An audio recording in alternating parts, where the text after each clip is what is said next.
Ladies and gentlemen, please rise for the processional march.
The placement of the mace before me by our president, with the assistance of our Dean of the School of Medicine, Dr.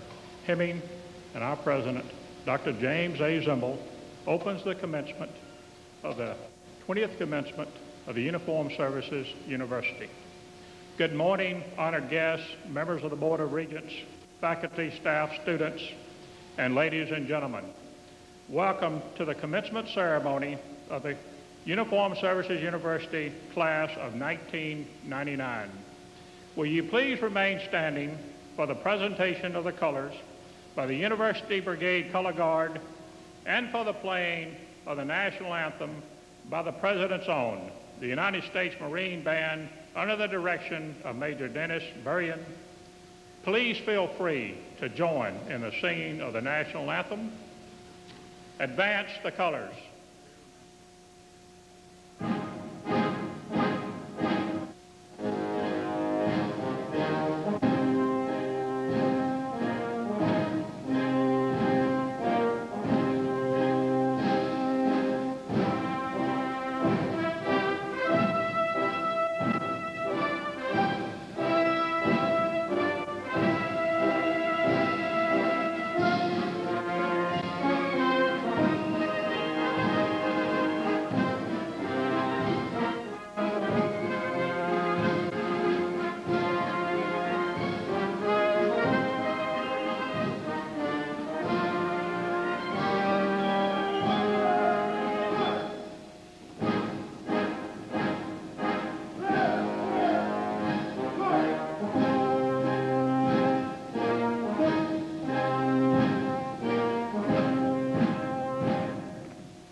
The invocation will be delivered by the university's chaplain, Commander Arnold Siegel, United States Navy.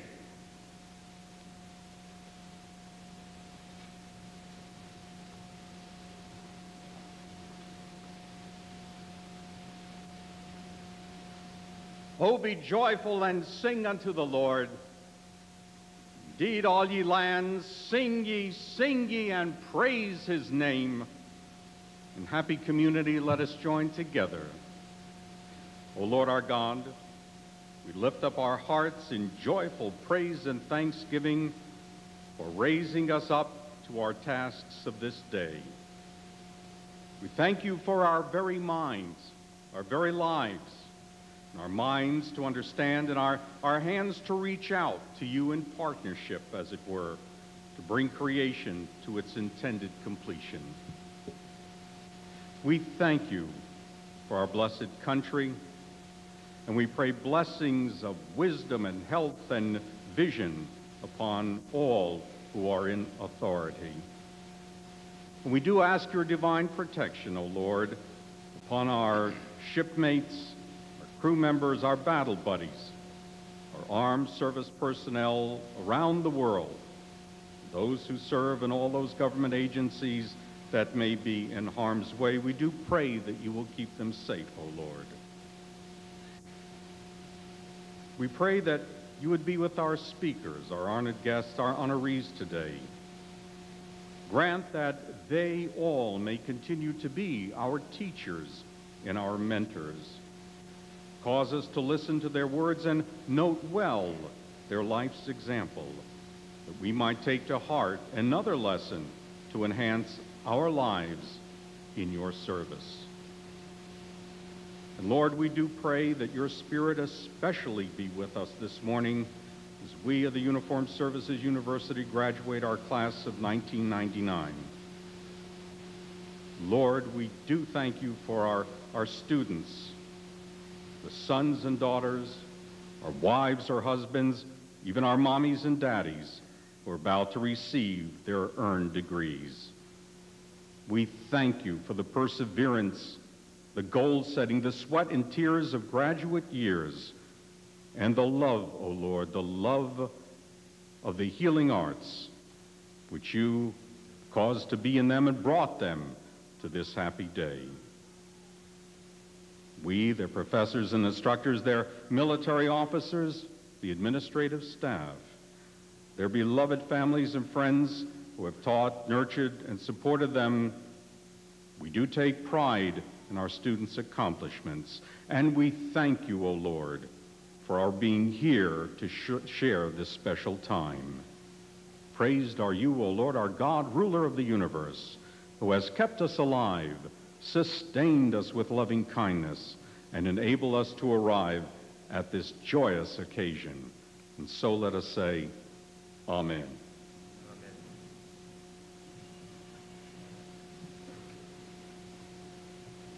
Please be seated. It is my pleasure to introduce our Master of Ceremony, Dr. Michael Sheridan, Associate Dean for Graduate Education. Dr. Sheridan. I take this opportunity to thank the Brigade Color Guard and the President's Own United States Marine Band.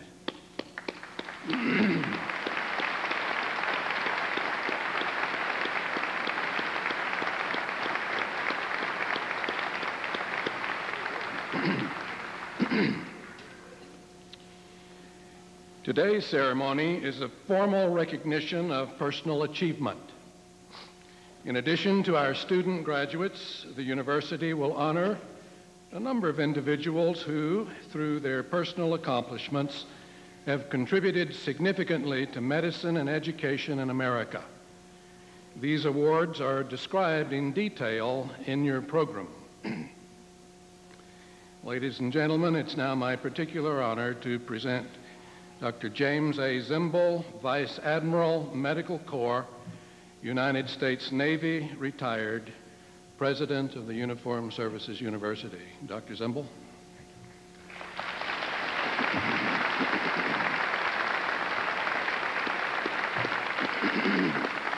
Well, welcome, members of the F. Edward A. Baer School of Medicine and Graduate School of Nursing classes of 1999, Senator Paul Sarbanes, distinguished guests, flag and general officers, faculty, families, and friends.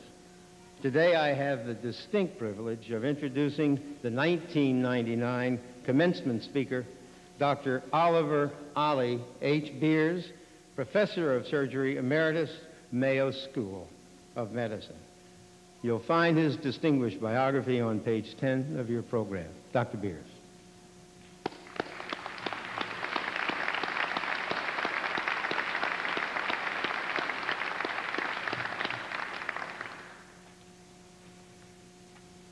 President Zembel, regents, faculty of the Uniformed Services University of the Health Sciences, and most importantly, the graduates of the 1999 class of the university. To you, the nurses, physicians, and scientists, congratulations and the best wishes for a successful professional experience in the Army, Navy, Air Force, public service, or in civilian life. I have read that if you really want to make a good speech, one should say, to be seen, one must stand up. To be heard, one must speak out. To be appreciated, though, one must sit down. Well, maybe I should, but I'm going to risk it today and take a few minutes to make some other comments. My first remarks relate to military medical contributions of the Mayo Clinic in the past. And I use this because of my association with that institution for 60 years. My comments in no way depreciate support of medical and military efforts by other institutions or persons. The Mayo story begins in 1863 when Dr. William Worrell Mayo was assigned to Rochester, Minnesota as a Civil War medical examiner. In 1883, a tornado swept through the town, causing a lot of destruction and many casualties. This event, however, led in 1989 to the establishment of the first hospital in southeastern Minnesota. By this time, Dr. Will Mayo and Dr. Charles Mayo, the two brothers, had joined their father in the practice of medicine. The practice grew into the Mayo Clinic, and it has consistently grown and now has a medical staff of 2,000 physicians and scientists, 1,500 students, 26,000 other employees on a campus of 42 buildings and 2 hospitals with about 2,000 beds. With war clouds developing in Europe, Dr. Will and Dr. Charlie joined the Army Reserve in 1912. With the war in progress in 1915, a voluntary committee of American physicians formed for medical preparedness for peace. Dr. Will was chairman of this group. In August 1916, however, by an act of Congress, a general medical board was formed, and Dr. Will Mayo was chairman of the executive committee. The Surgeon General at that time of the War Department was Major General William C. Gorgas, well known for his yellow fever research. During World War I, Dr. Will and Dr. Charlie alternated monthly, serving in Washington as advisors to the Surgeon General. The staff of Mayo supported Base Hospital 26 and went to France.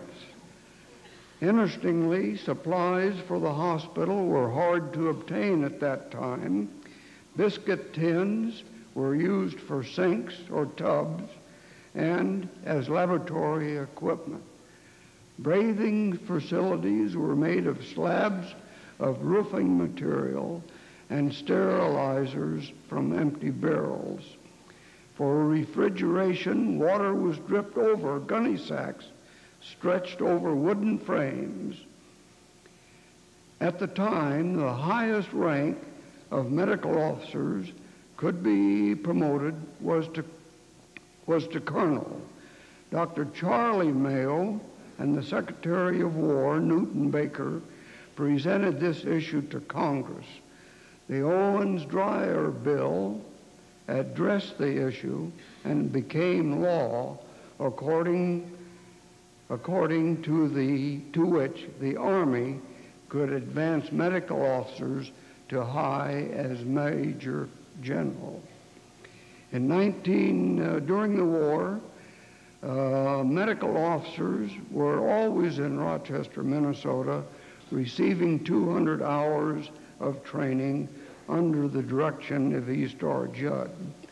The Mayo pathologist, Dr. Lewis B. Wilson, was a colonel and was responsible for the establishment of more than 300 medical laboratories and hospitals of the American Expeditionary Forces.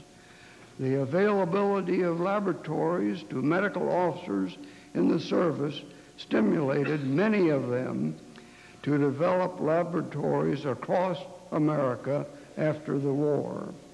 Interestingly, Dr. Wilson also served as an expert consultant to the War Department on ballistic missiles. When the armistice was signed, Dr. Will cabled greetings to his professional friends in Germany and Austria. Secret Service persons immediately appeared at his office and confronted him with the comment that he had tried to communicate with the enemy. Dr. Will's response was, "I thought the war was over."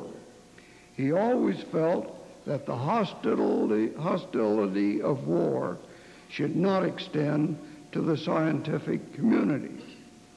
In 1919, Dr. Will and his colleagues recommended and supported the establishment of a military medical school.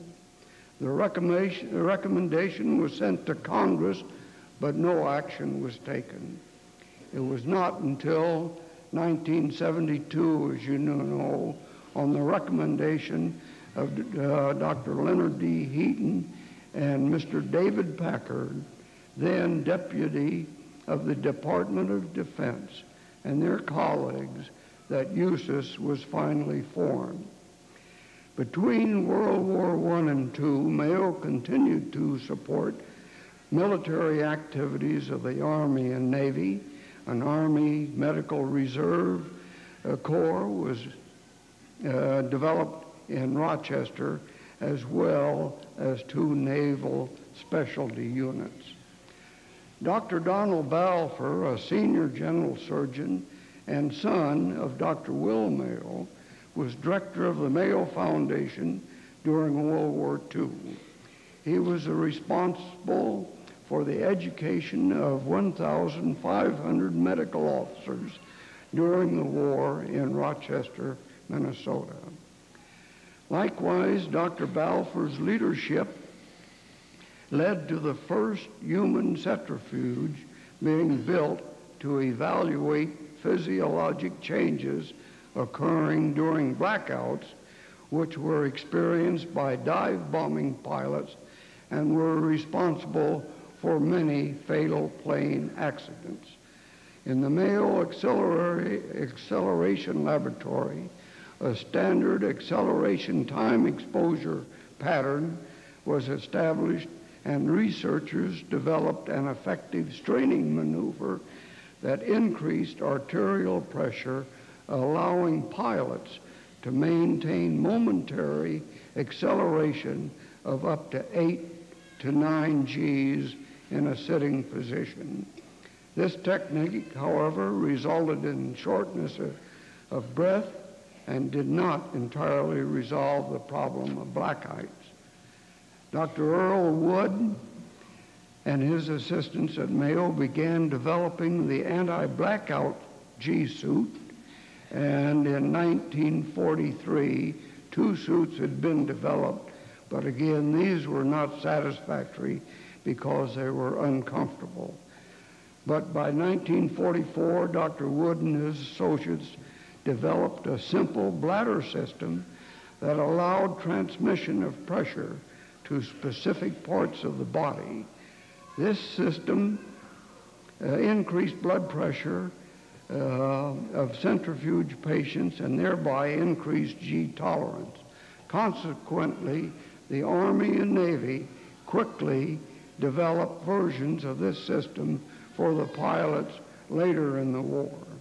Another development in Mayo was a decompression chamber to study high or oxygen needs of high-flying pilots. This led to the development of the BLB mask, which was named for 3 Mayo physicians, Dr. Boothby, Dr. Lovelace, and Dr. Baboulian. Among those who came to Rochester to test the BLB mask was Charles Lindbergh. To test the effectiveness of this automatic demand system, Dr. Lovelace made a parachute jump from 40,200 feet. Although he remained conscious and survived the jump without difficulty, one of his gloves fell off and his hand was severely damaged by coal. During World War II, more than 1 million of these BLB masks were manufactured for use by those requiring to fly at high levels.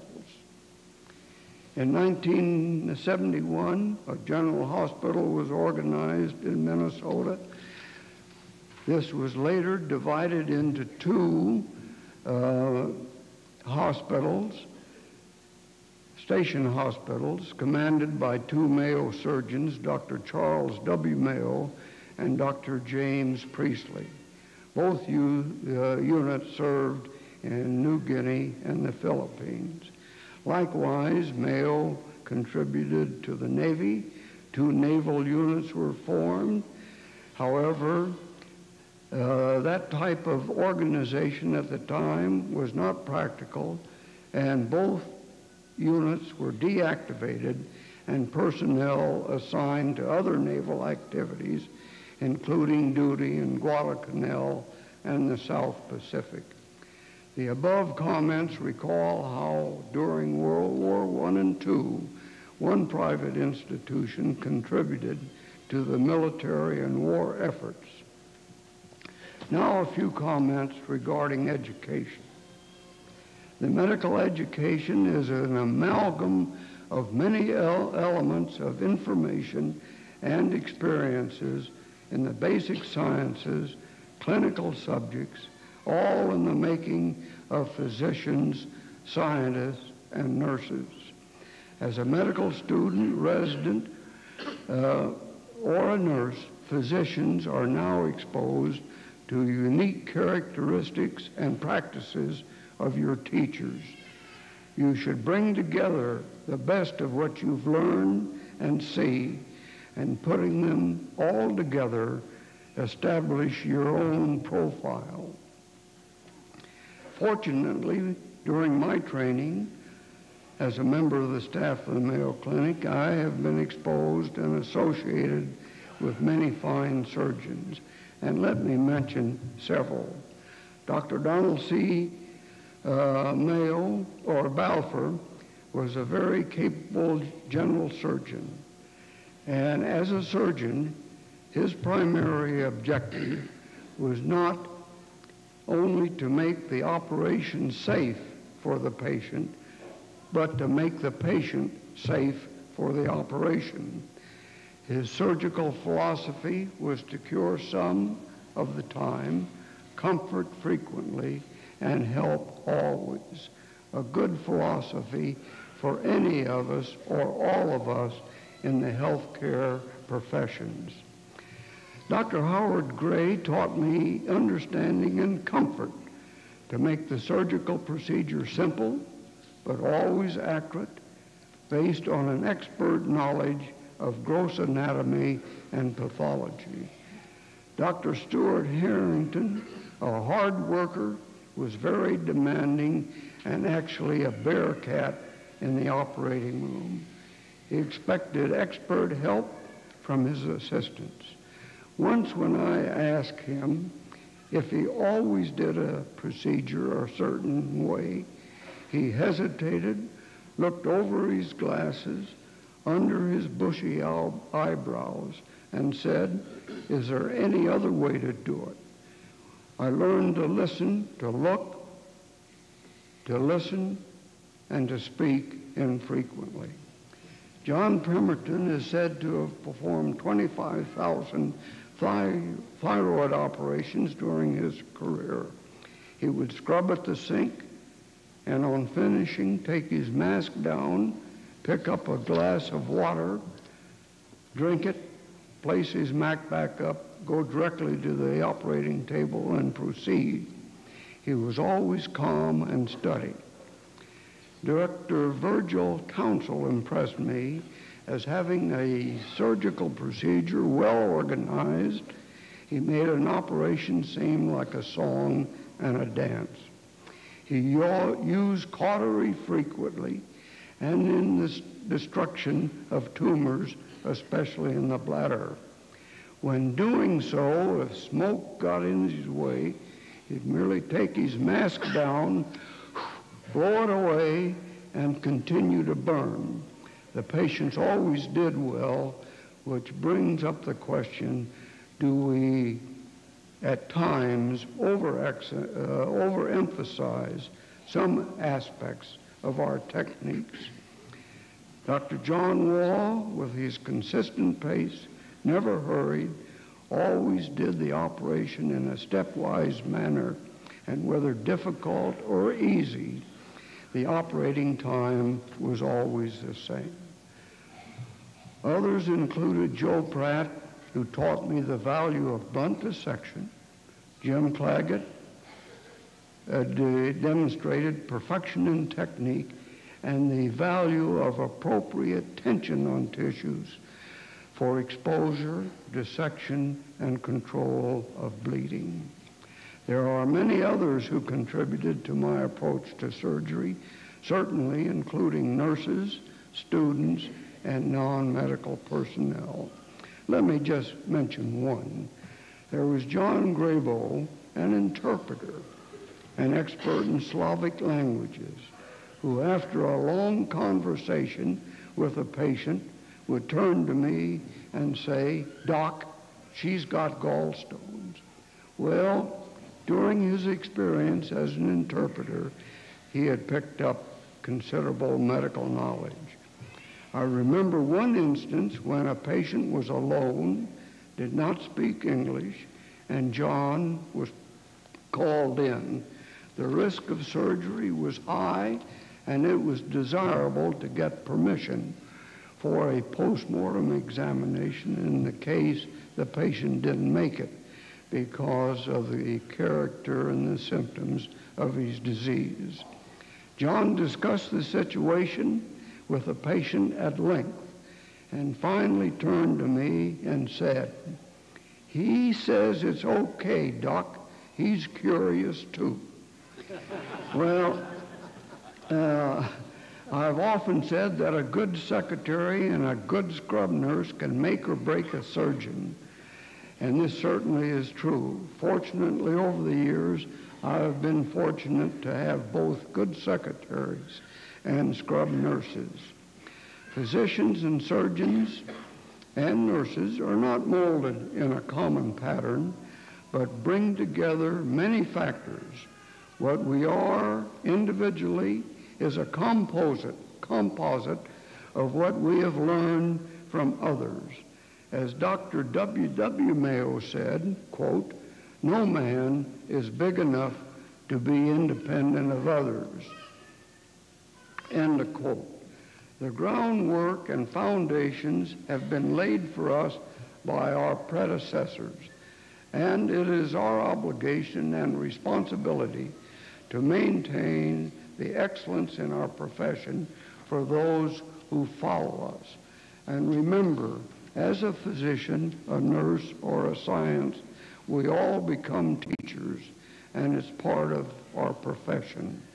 The Hippocratic Oath admonishes each of us as physicians to teach the art and science of medicine to the young who aspire to become physicians. A teacher affects the future, and he can never tell when his or her influence ends. In the past, our interests have revolved around the art and science of medicine. Today, the socio-economic issues have become major parts in healthcare delivery. Unfortunately, the third parties have gained control of healthcare delivery because of the power and the control of funds, and have a dominant role in shaping the future of our profession. Cost control has become a major concern for all providers, and we do need to pay attention to the financial aspects of medicine, as I think you're all well aware.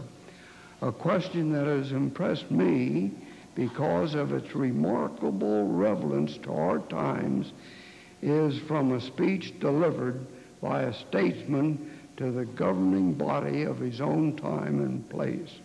And let me quote what the statesman said. "The budget should be balanced, the treasury should be filled, public debt should be reduced, the arrogance of officials should be tempered, and assistance to foreign lands should be curtailed, lest the state becomes bankrupt.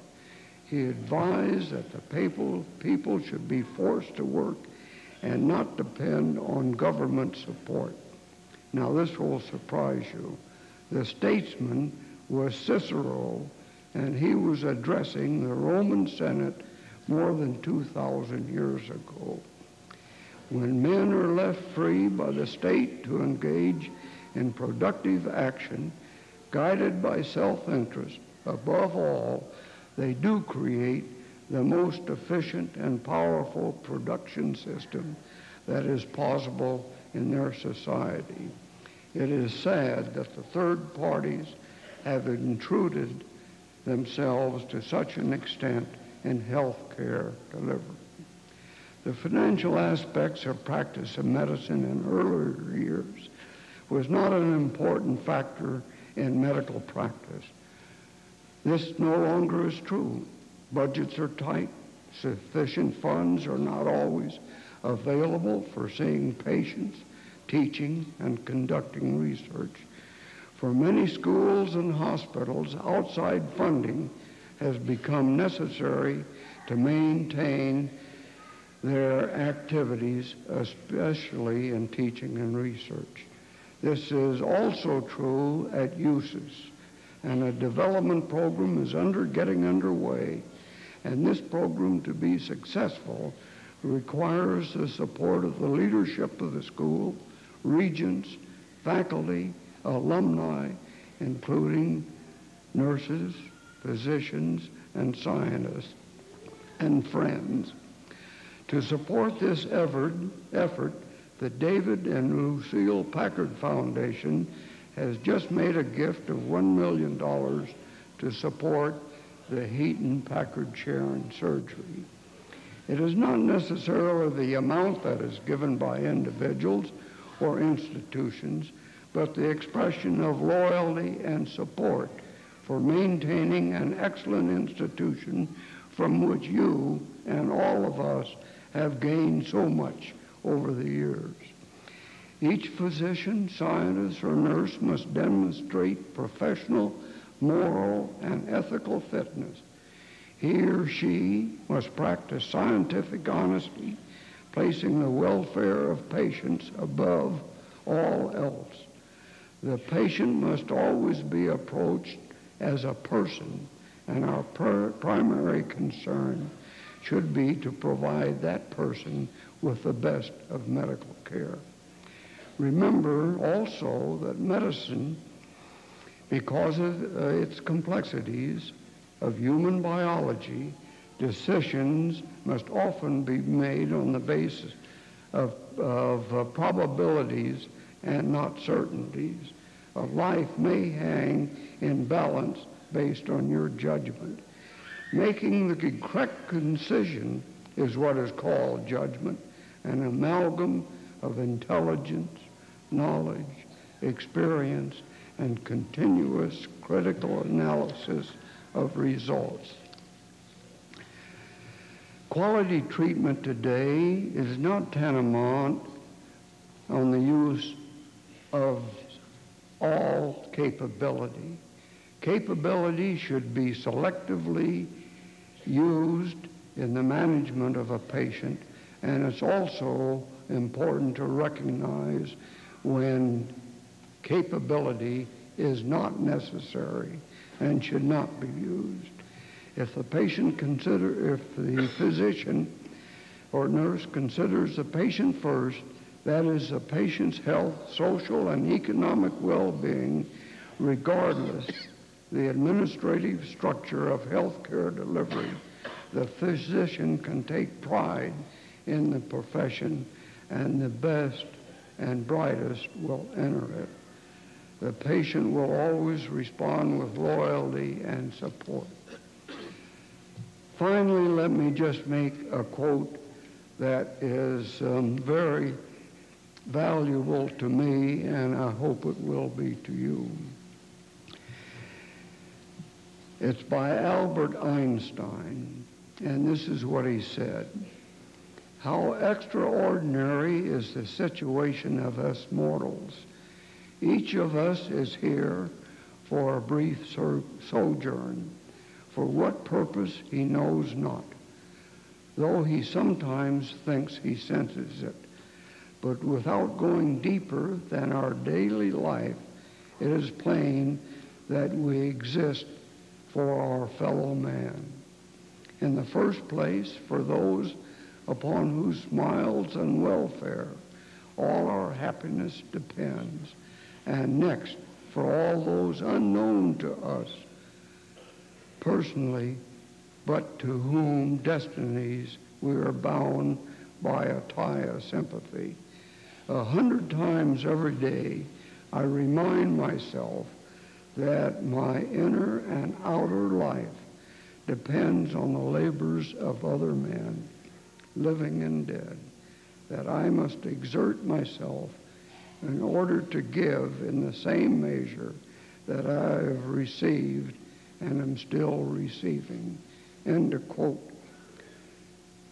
As physicians, scientists, and nurses, we should remain the leaders in medicine, taking unto us the young and giving them the best we have, being willing to see them surpass us and attain new heights, melding the art and science and the practice of medicine surgery for the benefit of the patient, adding a new stroke to the unfinished painting, realizing that it will be more complete in their day than in ours, but never finished. And that's one of the nice things about medicine.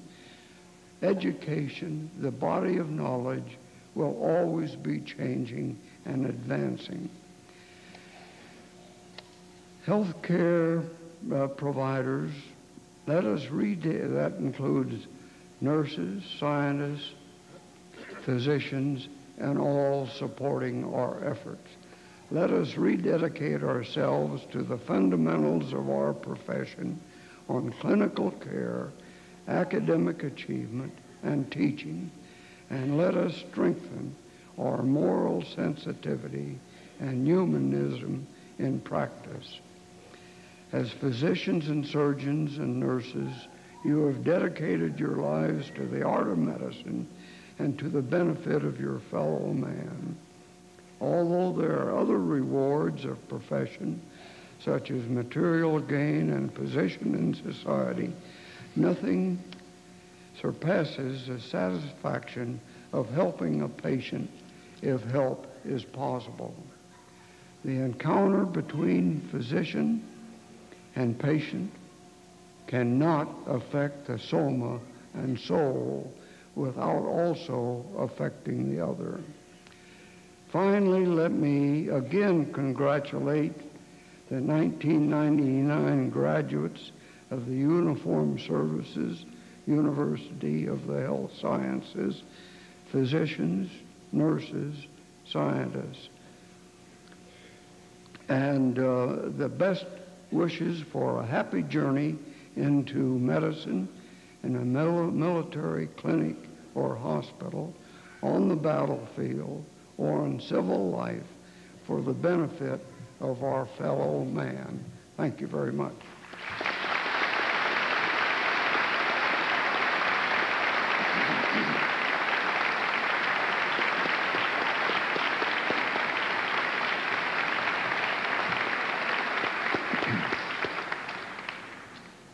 Three recipients have been chosen to receive honorary degrees. Dr. Zimbel will present the Doctor of Military Medicine and Surgery honoris causa to Dr. Oliver Beers. Dr. Oliver Beers, steamboat steward, former dog sled ambulance driver, master magician, flight surgeon, Navy captain, frontier hospital handyman, operation room floor mopper, president of the American College of Surgeons, president of the American Surgical Association, Mayo Clinic legend, senior consultant to the physician to the president, and surgeon to the common man, spouse of Helen, father of Randy, David, and Nancy, friend of the Uniformed Services University. You have said, quote, "I have never worked a day in my life," unquote. And you have lived by the prescription for success, that if you want to be successful, know what you're doing, love what you are doing, and believe in what you are doing. Dr. Beers, you will never admit it, but you are an extraordinary success, a national treasure. You have said that each day is a privilege, but it is we who have experienced your greatness, who applaud you as the master. Each day, you magically orchestrate love of your fellow man, your skill as a surgeon, mentor, and your humility in a beautiful symphony that we call the best of good medicine. Dr. Beers, you are a pillar of modern medicine. You are what this university strives for. Your university takes great pride in awarding you our degree of Doctor of Military Medicine and Surgery, honoris causa.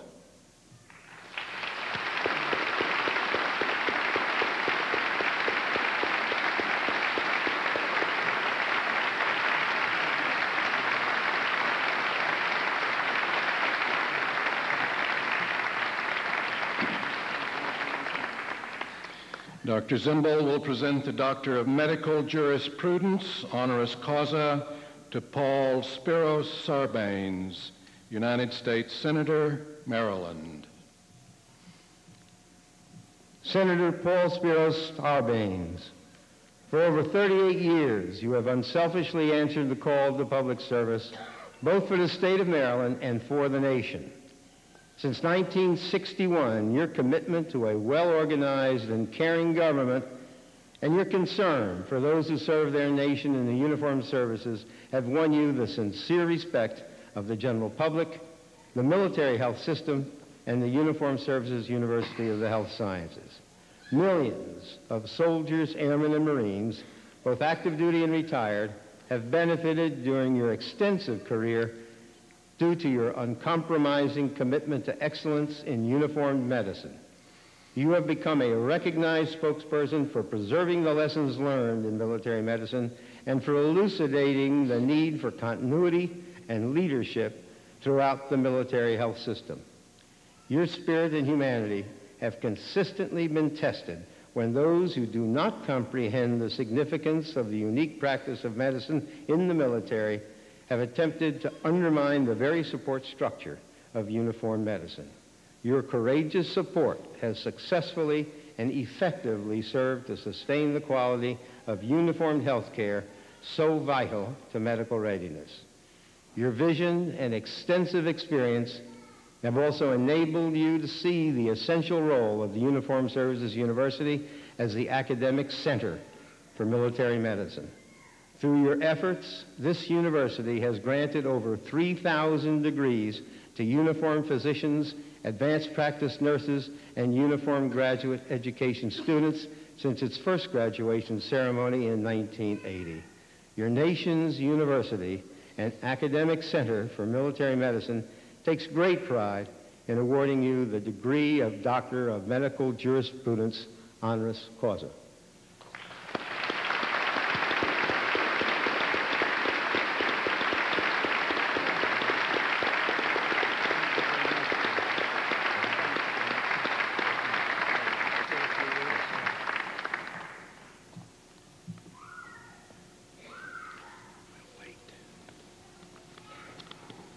I was given the opportunity to say a few words, and I belong to an institution which, if offered that opportunity and refused, it's grounds for expulsion. So. But I'm very mindful that there are many sitting in the audience who are waiting to move the tassel on their cap from the right to the left side. If you've already got it on the left side, you better move it back to the right side. It's not quite time yet. And their families are waiting to see that happen, so I'll be very brief. I'm delighted to be here at the 20th commencement exercise of the Uniformed Services University of the Health Sciences, and deeply honored to receive this honorary degree of medical jurisprudence. At the outset, let me simply say I know that Dr. Zimble only recently had open heart surgery, and I'm delighted his recovery has been so swift and his determination to be here so strong that he's present on the stage. Dr. Zimble now for over 8 years has provided dedicated, outstanding leadership to the university, and I think his presence at today's ceremony is a clear reflection of the very strong commitment that he has to the university. Jim, thank you very much.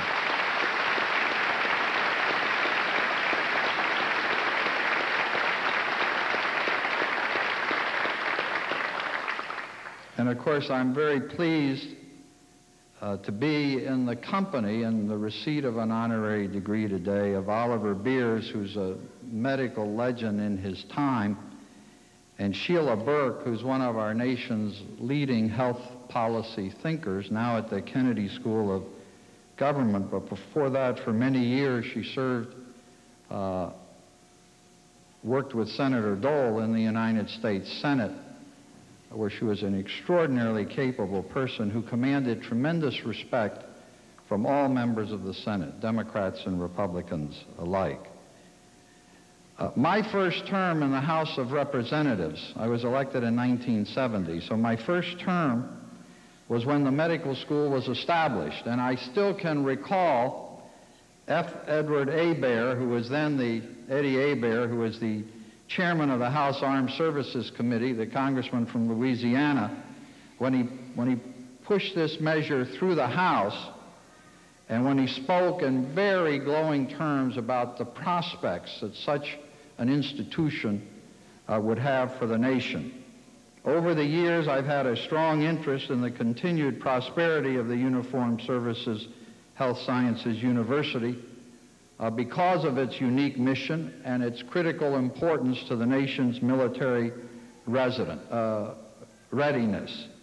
In the context of our ever-changing international circumstances, the mission of USUS as the National Academic Center for Medical Medicine is critically important to our national interests. The excellent, comprehensive military medical training that is available at the university from its faculty and staff is not provided anywhere else in the nation, indeed in the world. And there are many aspects of the expertise of the graduates of this fine institution that make it unique.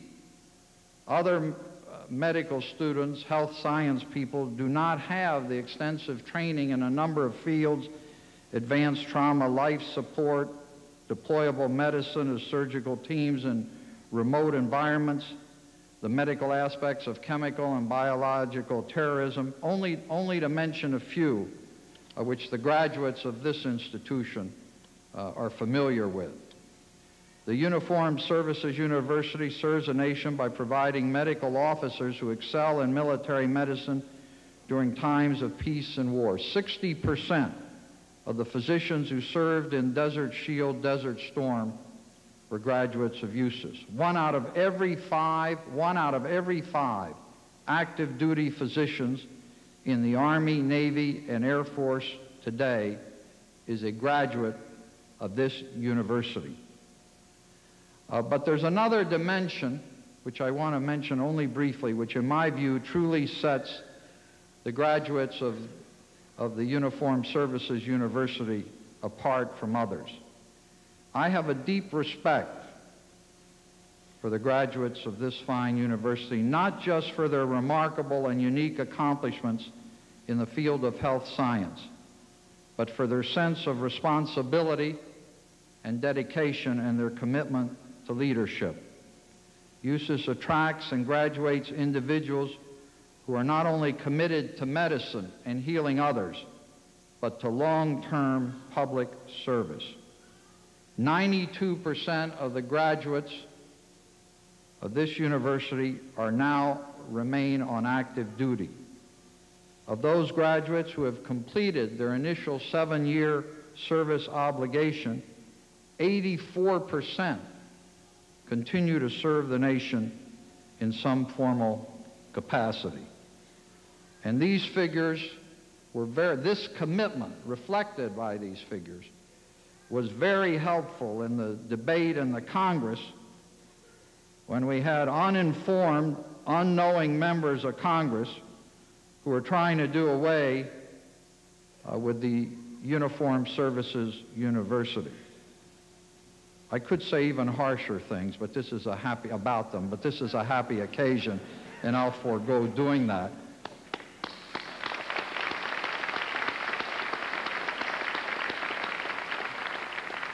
I still recall Dr. Zimble, Mary Dix, your extremely able executive vice president, Dean Hemming, Dean Abdallah, and other members of the faculty pounding the halls of Congress to try to make these members understand what was being accomplished here, the uniqueness of the function, the extremely high quality, which has been recognized in every accreditation review by peers and colleagues all across the country.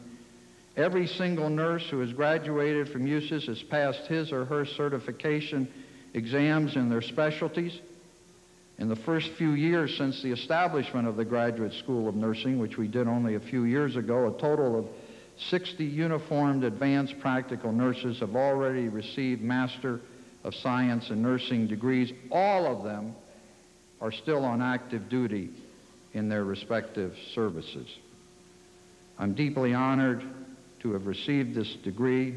I wish to congratulate all of you for your outstanding accomplishments and expertise, commend you on your selfless choice to serve our nation.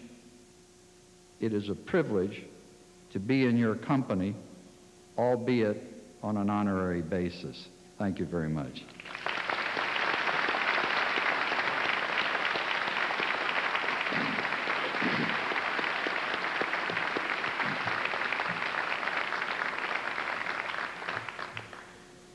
Dr. Zimble will present the Doctor of Science in Military Nursing honoris causa to Ms. Sheila P. Burke. Senator Robert Dole will participate in the hooding of Ms. Burke.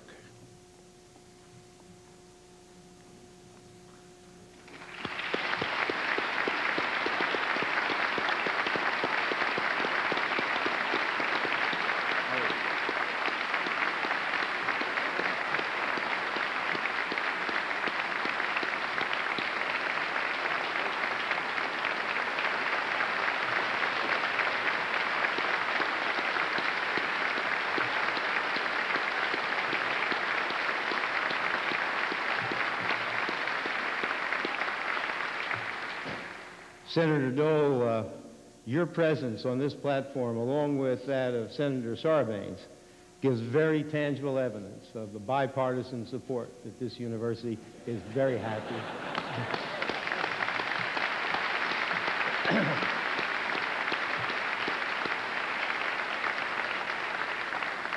Sheila P. Burke, nurse, education administrator, legislator, you have devoted your professional life to ensuring quality health and security for generations to come. Your rare leadership abilities catapulted you from your nursing duties to the halls of Congress, yet never once forgetting your roots and duties to those who need care. Your experience in nursing proved invaluable to the crafting of legislation. You have often been called the 101st United States Senator as a tribute of the esteem the Congress and the nation hold your legislative acumen and visionary health leadership. You have used your wisdom, knowledge, and judgment to guide projects that will benefit all Americans through enhancements of health education, improvement of medical care to the ill, and betterment of the lives of the disadvantaged. Your life's work shows that you are absorbed by the practice of good nursing. Your personal values and ideals and your professional integrity are an inspiration to your many patients, students, friends, and colleagues whose lives you have touched. You have set an example for our students to emulate. You have brought excellence, pride, vision, and compassion to all with whom you have worked, and you have made it contagious. We take great pride in awarding you the degree of Doctor of Science in Military Nursing honoris causa.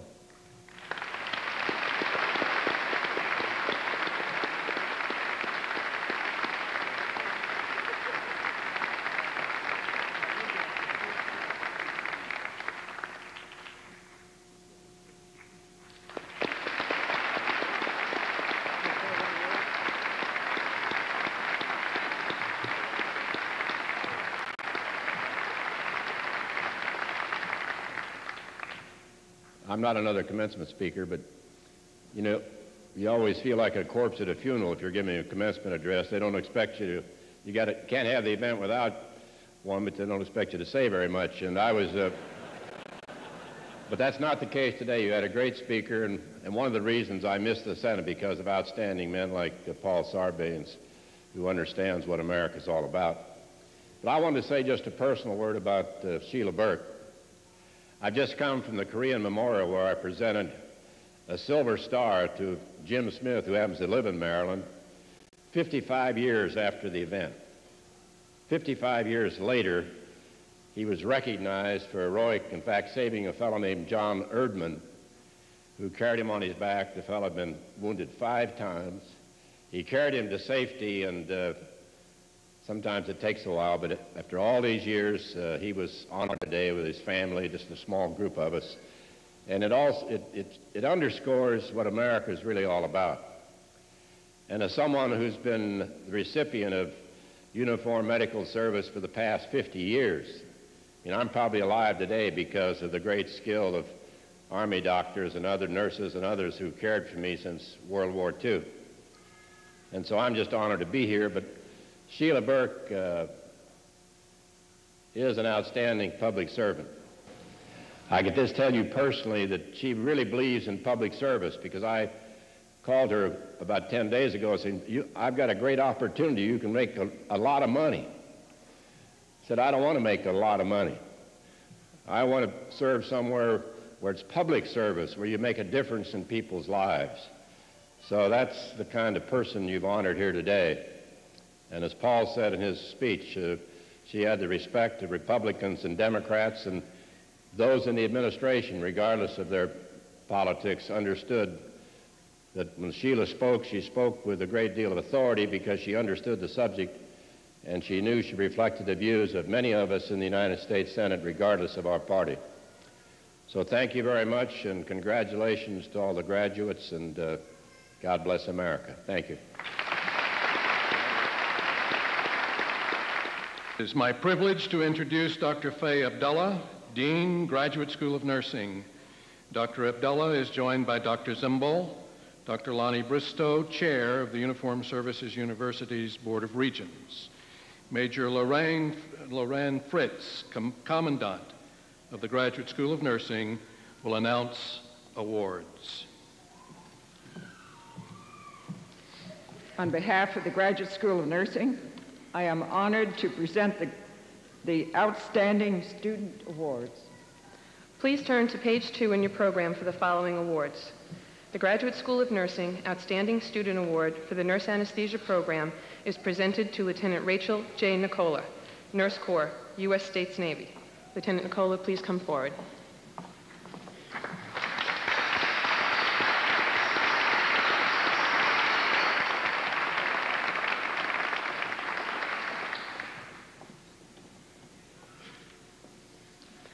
The Graduate School of Nursing Outstanding Student Award for the Family Nurse Practitioner Program is presented to Major Paula L. Pengilly, United States Air Force Nurse Corps. Major Pengilly, please come forward.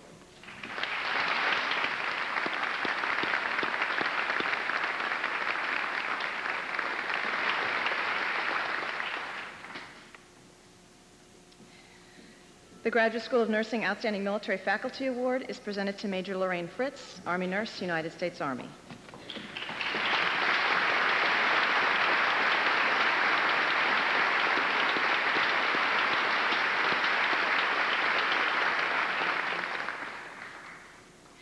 The Graduate School of Nursing Outstanding Civilian Faculty Award is presented to Donald Rigamonti, PhD. Dr. Rigamonti, please come forward.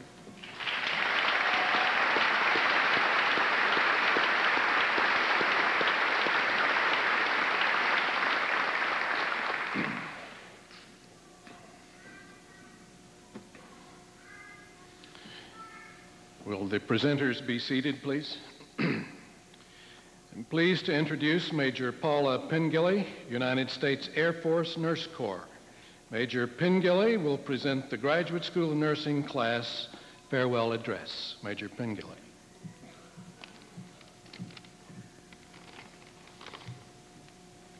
The Graduate School of Nursing, class of 1999, is without a doubt ready to graduate. We, the family nurse practitioner and nurse anesthesia students who started 2 years ago, wondered if this grand day would ever arrive, and it has at last. Our journey to a new career field in the Nurse Corps is complete. We shared many classes together that first year. We remembered the group projects and the difficult times we had to coordinate them to get the work done.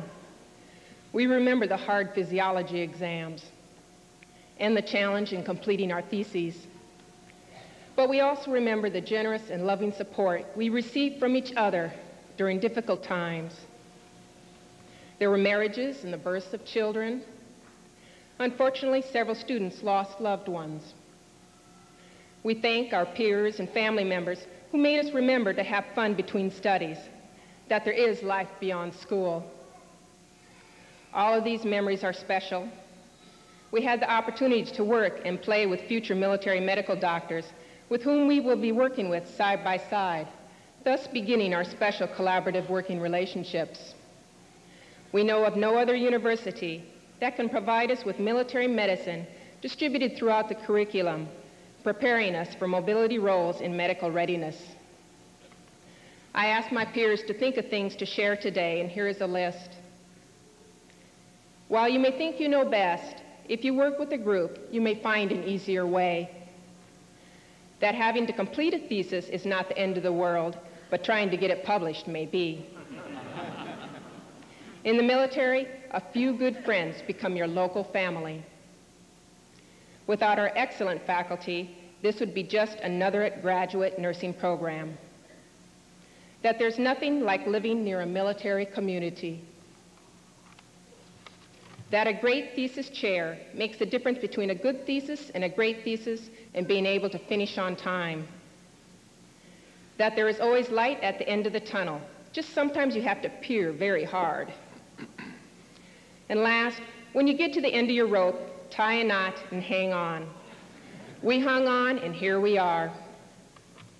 There are other things we learned from each other during this tour of school, especially since it was an all-service school.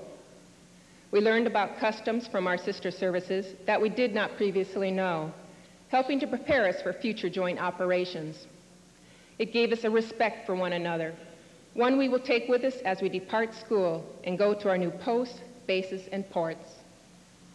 The friendships we have built will be treasured. We are excited to move on to our new jobs, independent practitioners in our new careers versus a student role.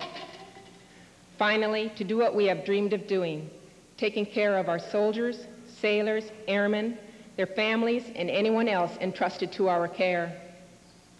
We are also saddened to leave our new friendships behind.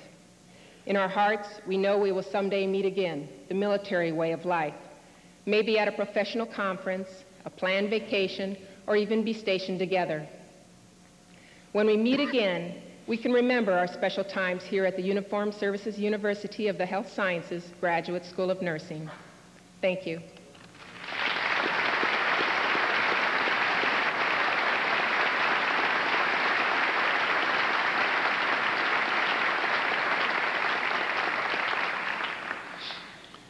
At this time, Dr. Abdullah, joined by Dr. Bristow, will present the Graduate School of Nursing class of 1999.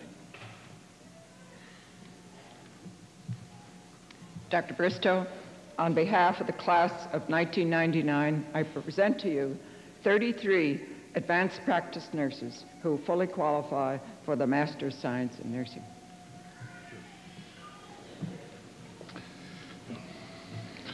By virtue of the authority vested in the university by the Congress of the United States of America, and upon the recommendation of the faculty and dean at the Graduate School of Nursing, I hereby, on behalf of the Board of Regents, confer the degree of Master of Science in Nursing on 33 individuals. Will the candidates please come forward? The following graduates are receiving the Masters of Science in Nursing as nurse practitioners.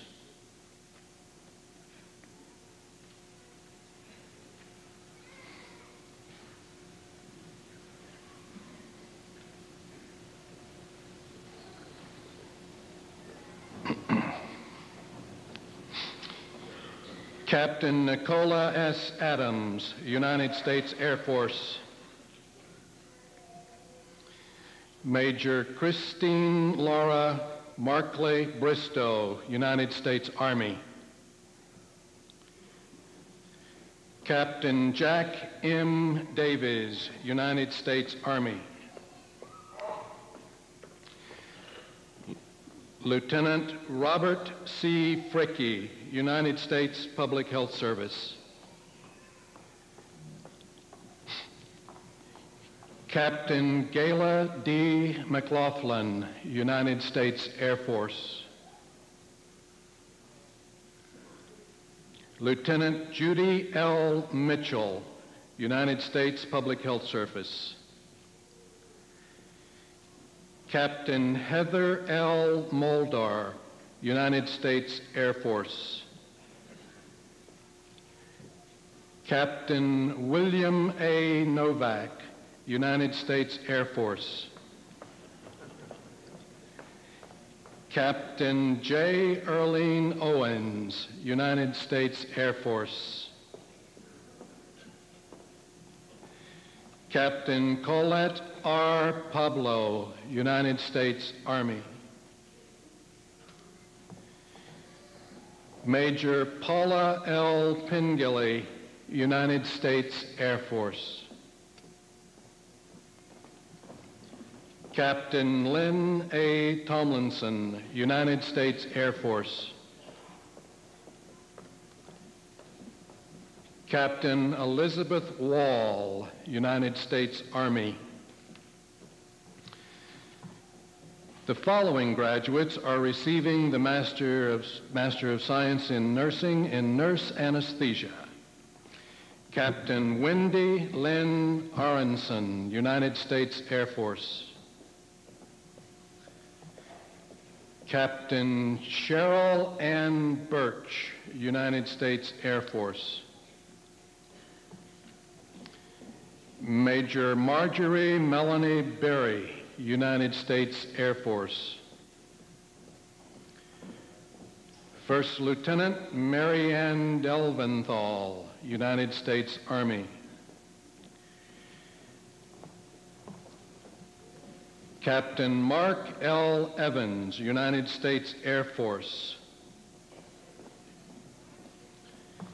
Captain Michael Frank, United States Air Force.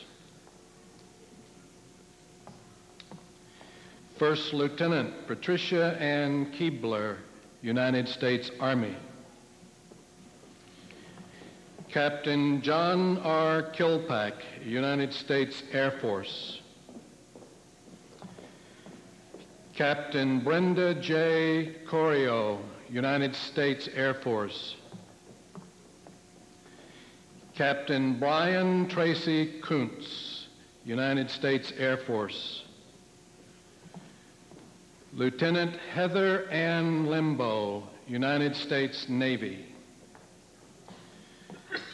Lieutenant Rachel J. Nicola, United States Navy. Captain Dawn Ostermeyer, United States Air Force. Captain Alicia Denise Ricks, United States Air Force.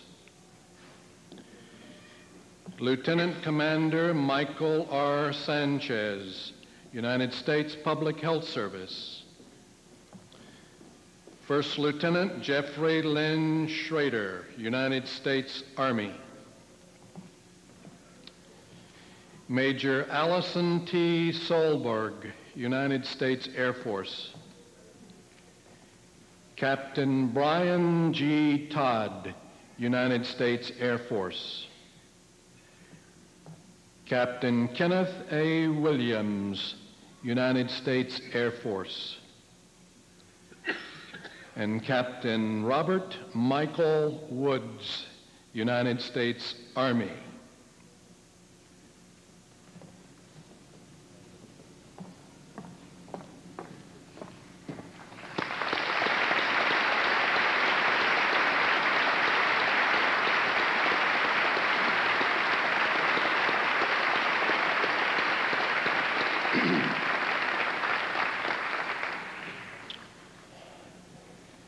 We will now proceed to recognize the graduates of the F. Edward Hebert School of Medicine. It is my distinct pleasure to introduce the Dean of the School of Medicine, Dr. Val Hemming. Dr. Hemming.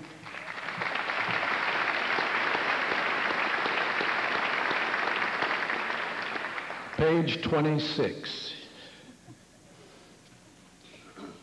It is with pleasure I present the Uniformed Services University Graduate Student Service Award to Matthew Raymond, Neurosciences Program. The award description can be found on page 3 of your program. Dr. Raymond, please come forward.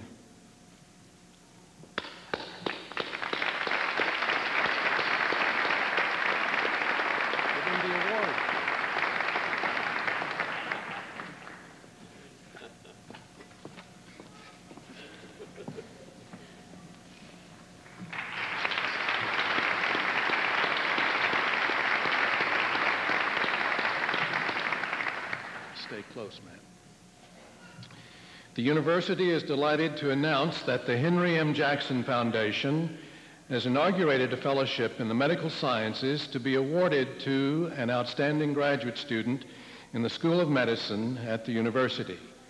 We're pleased to acknowledge the participation of the Jackson Foundation and appreciate their support of the graduate education program. The first recipient of the Foundation Fellowship was Patrick Awinowitz in our neurosciences program. The award to Mr. Awinowitz was formally acknowledged at last week's awards ceremony on the university campus. Congratulations, Pat.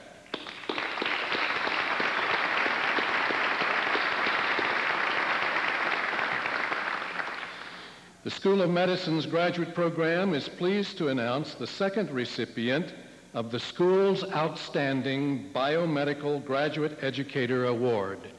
A full description may be found on page 3 of your program. The recipient of this year's award is Dr. Neil E. Grunberg, professor in the Department of Medical and Clinical Psychology. Dr. Grunberg, please come forward.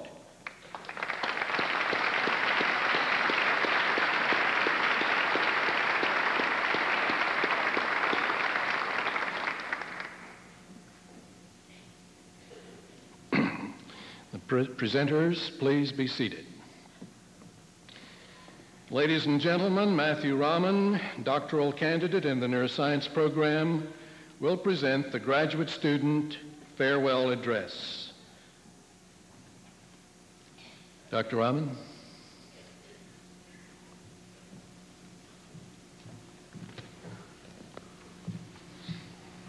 President Zimble, Dean Hemming, Dean Sheridan, Dean Abdullah, regents, honored guests, family and friends, welcome and thank you for sharing this great day with us. It is a delight and an honor to have been chosen to speak for the master's and PhD degree recipients today. Well, here we are, at the culmination of years of work. For some, it may seem a bit of an anticlimax for the amount of stress and work and deprivations and trials and tribulations we have endured over the past years. It seems that the earth should open, the heavens should split, and fireworks should be going off everywhere. For others, it seems like there should be a more subtle change. People should be able to tell, just by looking at us, that we've endured some sort of trial by fire. For me, I know I don't feel any different. And I know that whether you are receiving a medical degree, a master's degree, or a PhD degree, there is still more work to be done.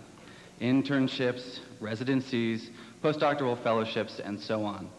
But be not despondent. Each of us has made a huge accomplishment. This is our day. Be proud that we have stuck with it and persevered and seen it through. It is equally important for us to recognize the Uniformed Services University. We have been afforded a great opportunity here. USUS has, for over 25 years, been dedicated to the excellence in biomedical and health science, medical and graduate education. We have benefited from the dedication and work of world-class faculty.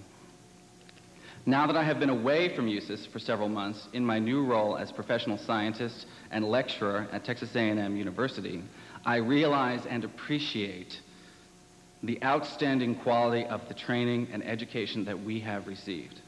I also understand the extraordinary value of scientists and practitioners being trained side by side. In this way, scientists like me become intimately aware of the importance of real health problems and issues, and our medical student colleagues become aware of the importance of basic and clinical scientific research. It is now up to us. It is our responsibility to decide what we are going to do with these opportunities. How are we going to proceed from here? What contributions will we make in each of our fields? In closing, it is also important that we recognize that we did not get this far alone, nor did we do it by chance. This day would not be complete without a heartfelt and sincere thank you to our loved ones who have provided us with the security and unconditional support necessary to pursue our dreams and goals. It is with this love and support from our families, our friends, as well as personal contributions from many members of the USUS community, who themselves have become part of our families, that we come here today to bid farewell to our former lives, stronger, wiser, more confident, and more compassionate human beings. Thank you for sharing this special day with us. Good job, man.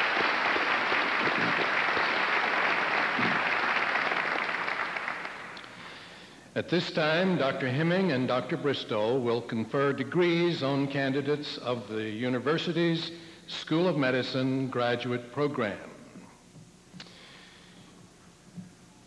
Dr. Bristow, on behalf of the faculty of the graduate program and the dean of the School of Medicine, I recommend to you that the degree of Master of Public Health be conferred on 25 individuals. Will the candidates please rise?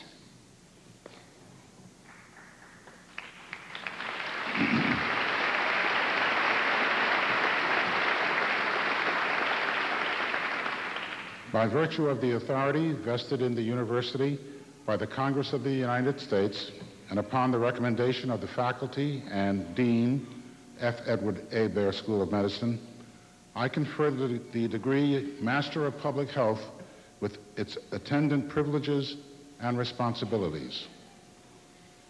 Will the candidates please come forward? Lieutenant Commander Tammy L. Blankenship, United States Navy. Lieutenant Paul J. Brady, United States Navy.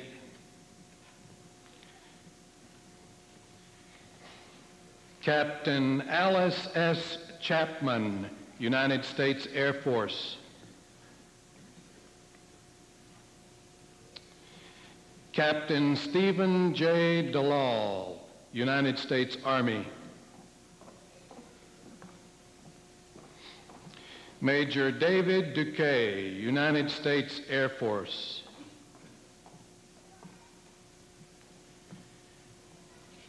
Captain Thomas A. Eggleston, United States Army.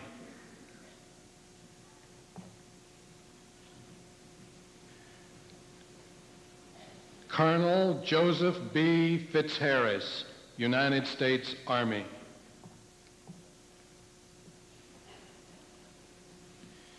Captain Joseph G. Harry, United States Army.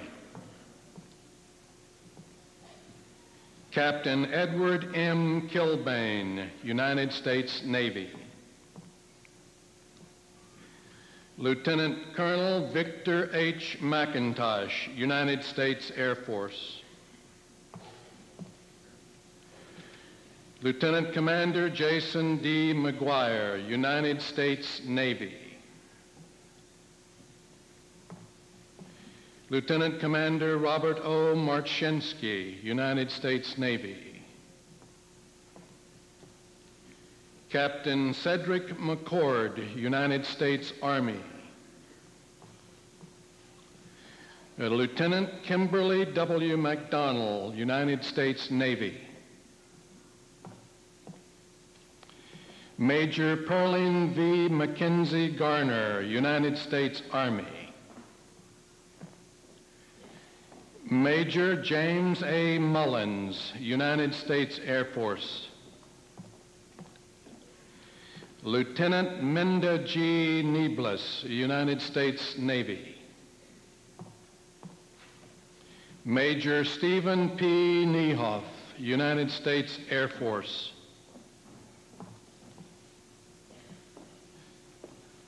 Dr. Ann M. O'Mara, civilian. Captain Charles L. Peterson, United States Army. Captain Lloyd T. Finney, Jr., United States Army. Major Rick J. Probst, United States Army. Lieutenant Commander Stephen T. Schultz, United States Navy. Major Doreen A. Smith, United States Air Force. And Major Glenn E. Tompkins, United States Army.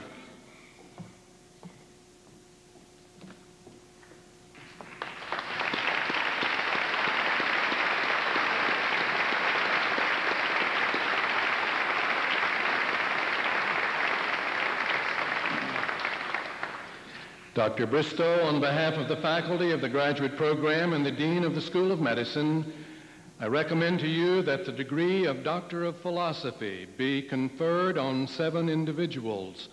Will the candidates please rise?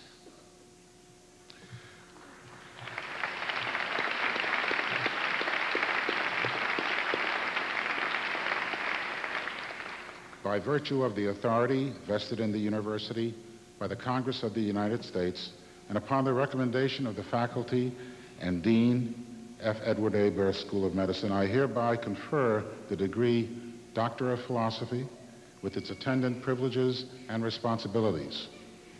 Candidates, please come forward. Major Stephen Berkowitz, United States Army, Doctor of Philosophy, Medical and Clinical Psychology.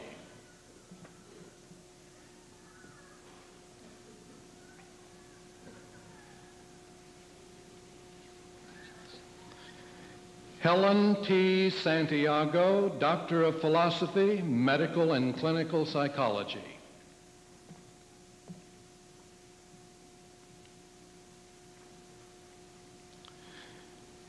Lieutenant Peter Schäufel, United States Navy, Doctor of Philosophy, Medical and Clinical Psychology.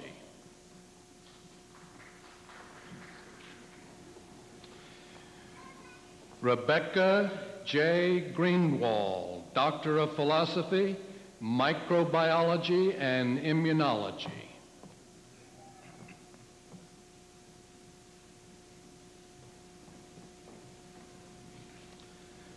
Patrick Awenowitz, Doctor of Philosophy, Neuroscience.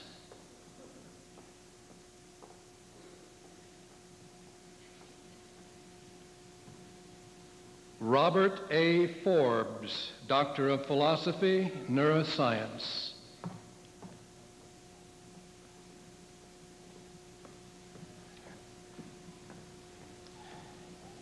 Matthew A. Rahman, Doctor of Philosophy, Neuroscience.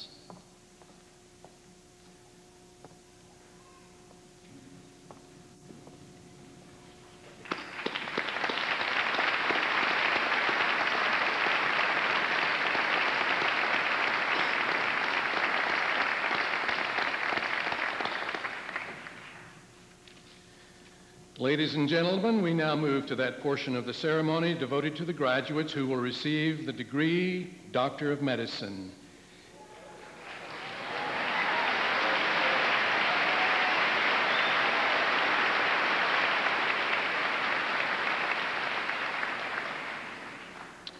Eight graduates have won special recognition for their scholarship, professionalism, and public service.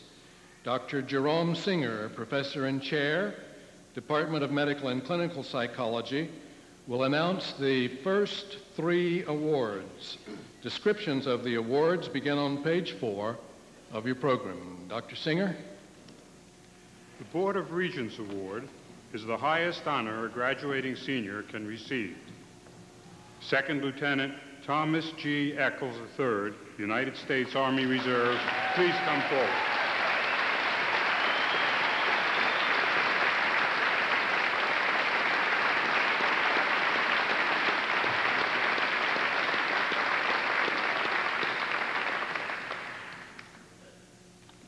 The Society of Medical Consultants to the Armed Forces has established an award to be given annually to the class valedictorian.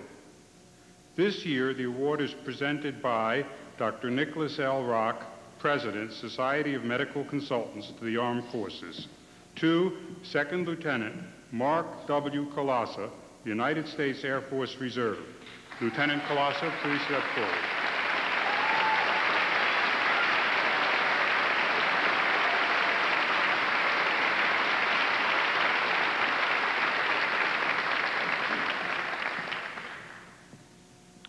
The Association of Military Surgeons of the United States Award consists of a lifetime membership in the association, a plaque, and a monetary award.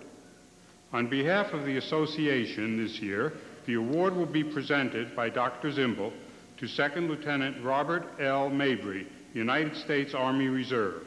Second Lieutenant Mabry, please step forward.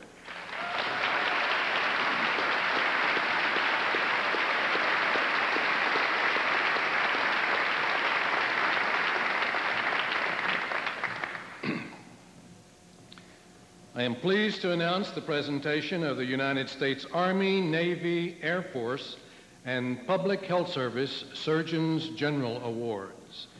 The Uniformed Services University faculty have selected these students for recognition of their outstanding academic performance and the exemplary manner in which they demonstrated a commitment toward enhancing the goals of the uniformed service they represent. Representing the Surgeon General of the Army is Major General Leslie Berger, Medical Corps, United States Army. Major General Berger will present the Army Surgeon General's Award. Major Berger. On behalf of General Blank, it is indeed our honor to present you with the United States Army Surgeon General's Award.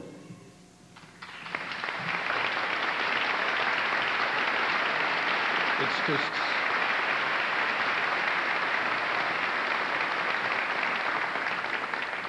the award recipient was Second Lieutenant Christopher Lawrence Hudson, United States Army.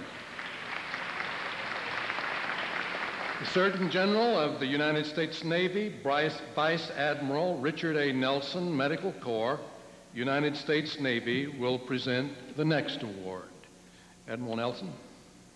I'm very pleased today to be able to present the United States Navy Surgeon General's Award to a superior student and a proven naval officer, Ensign Jacqueline Mayer Bernard, United States Naval Reserve. Jacqueline.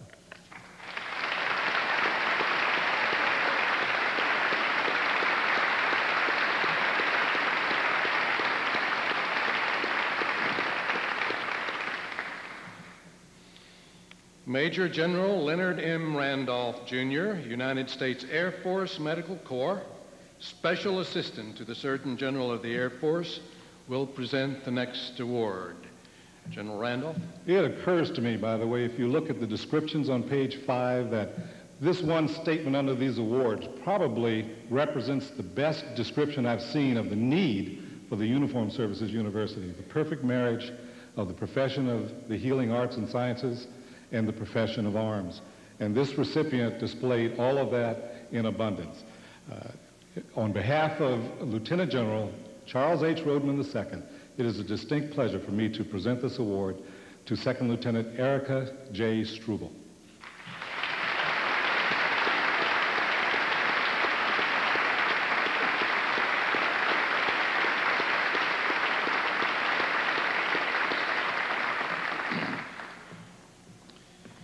Representing the United States Public Health Service Surgeon General is Rear Admiral Kenneth Mortzuku, Deputy Surgeon General of the United States Public Health Service. Admiral Mortzuku will present the next award. This is the 20th commencement exercise for the Uniformed Services University, and it is also the bicentennial year for the United States Public Health Service. On behalf of Admiral David Satcher, the Assistant Secretary for Health, and the Surgeon General of the United States Public Health Service, it is my privilege to present the Medical Student Award of the United States Public Health Service Surgeon General to Lieutenant Matthew J. Alnaz, United States Public Health Service.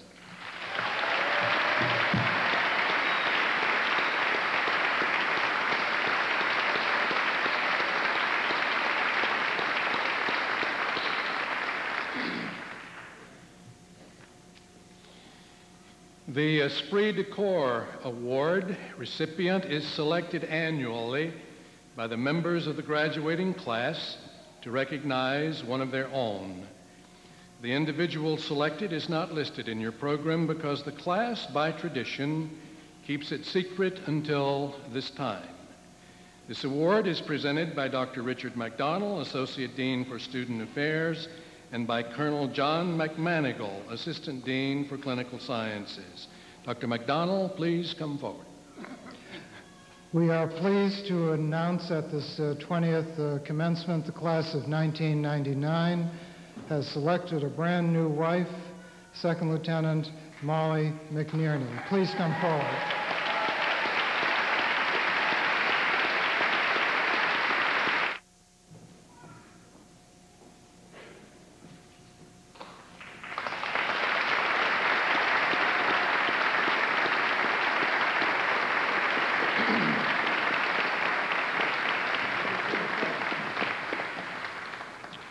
Dean Hemming will now present the William P. Clements Jr. Award and the Outstanding Civilian Educator Award. A full description of the awards may be found on page 6 of your program. These two awardees were chosen by the graduating medical students. The William P. Clements Jr. Award is presented to Major Mark C. Hagney, United States Air Force Medical Corps. Major Hagney, please come forward.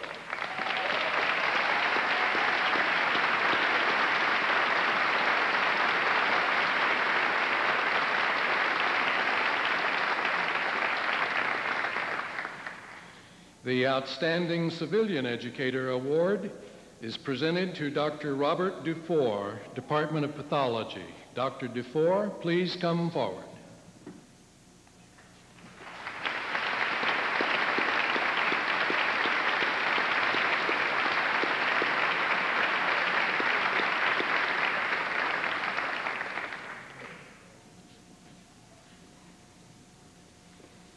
And will the presenters please be seated? Now pleased to introduce to you the president of the F. Edward A. Baer School of Medicine's class of 1999. As his last official act as class president, Second Lieutenant Robert Mabry, Medical Service, United States Army, will present the medical class farewell address. Robert? Dean Hemming, Dr. Beers, Senator Sarbanes, Ms. Burke, Board of Regents, President Zimble, distinguished visitors, and most importantly, family and friends. Welcome to the Uniformed Services University graduation ceremony. It is indeed an honor and a privilege for me to give these remarks on behalf of the F. Edward A. Baer School of Medicine class of 1999. After some considerable reflection over the past few days, I sat down and tried to capture with words all the images, thoughts, and emotions that are embodied for us by this day. That speech would take hours. So, for the sake of brevity, all I want to do is simply remind everyone of the ultimate reason we are here today. We are here for our future patients. We have the honor of providing health care to the members of the United States Armed Forces, active duty, retired, and their families. As I speak to you today, the men and women of our armed forces are all over the world, in the slums of Haiti, the deserts of Saudi Arabia, and in the skies above Kosovo. Some are in harm's way. Some haven't had a hot meal or a shower for days. Many would consider a dry pair of socks and a hot cup of coffee luxuries. They've spent weeks or months away from their families, missing Christmases, Thanksgivings, anniversaries, and their children's birthdays. The spouses of our deployed soldiers, sailor, airmen, and Marines are at home doing the work of two, paying the bills, running the household, raising children, yet we still call them dependents. Some of our retired patients, although now frail and stooped with age, were not always so. Their youth was spent on the beaches of Normandy, the deserts of North Africa, and on bloody, nameless atolls in the South Pacific. They fought and bled on frozen hills of Korea and in steamy jungles of Vietnam. Some marched at Bataan, others were guests at the Hanoi Hilton. And their blood has been shed over the land, sea, and air of the most remote reaches of the globe. Many in their generation never came home, having made the ultimate sacrifice for their nation and all it stands for. These are our patients. They are why we are here today. Part of the reason they are willing to sacrifice so much is because that they know, no matter what, a doc, one of us, will always be there. And we will. We owe that to them. Thank you.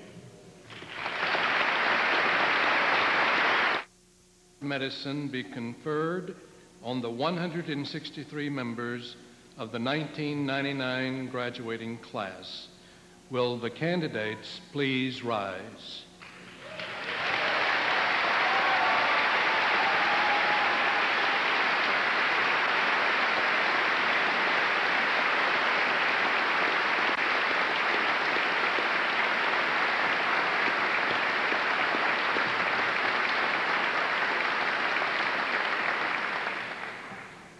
By virtue of the authority vested in the university by the Congress of the United States, and upon the recommendation of the faculty and Dean, F. Edward A. Baer School of Medicine, I hereby confer on behalf of the Board of Regents the degree of Doctor of Medicine with its attendant privileges and responsibilities. Will the candidates please come forward? The graduating class has selected Dr. Donald Steinweg, Colonel, Medical Corps, United States Army retired, and former Assistant Dean for Clinical Sciences, to read their names for this ceremony. Thank you.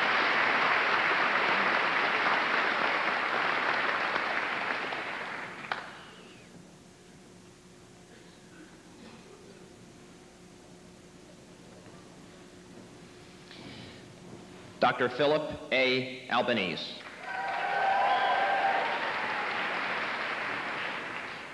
Dr. Robert S. Andrews. Dr. Karen Marie Jester Ayers.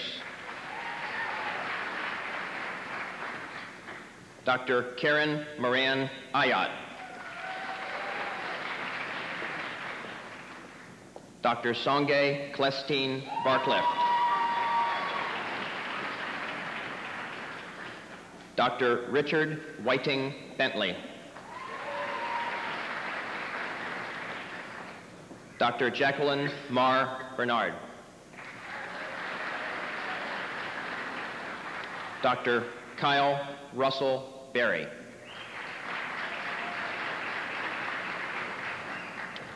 Dr. Timothy James Viega.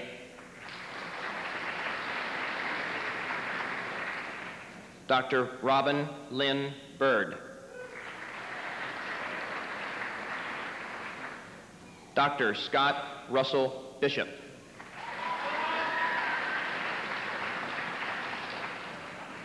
Dr. Dennis F. Bond II.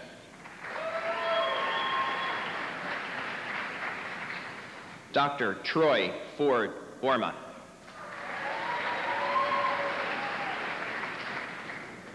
Dr. Dustin Lamar Boyer.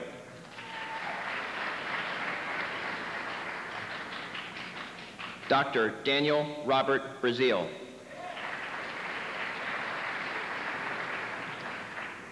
Dr. Brett D. Brimhall.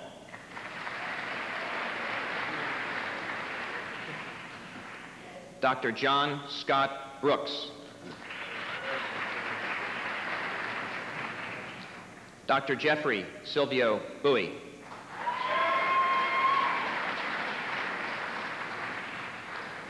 Dr. Scott Elliott Campbell.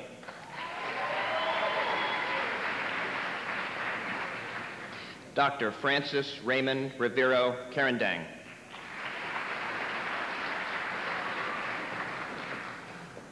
Dr. Gabriela Cardoza Favarato.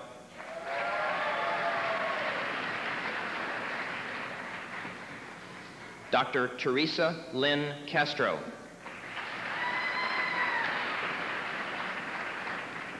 Dr. David W. Champ.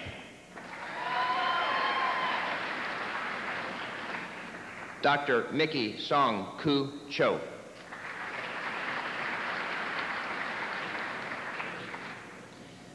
Dr. David Wilson Coffin.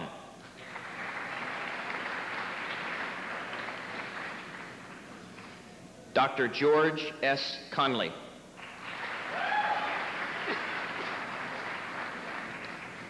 Dr. Michael H. Kahn.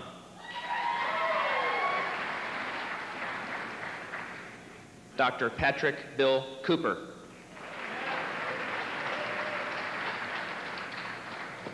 Dr. Percival Lino Cueto.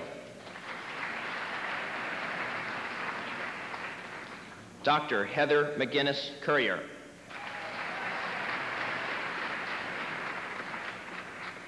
Dr. Tamara Lynn Dew.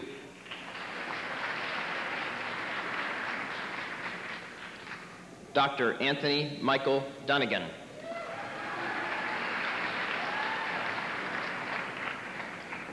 Dr. Thomas G. Eccles III.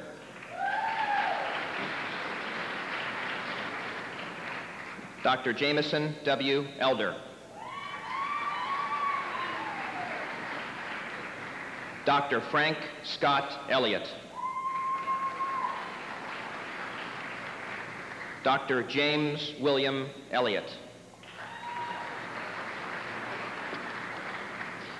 Dr. Michelle Canny Irvin. Dr. Kimberly Elaine Fagan. Dr. Eric Paul Philman.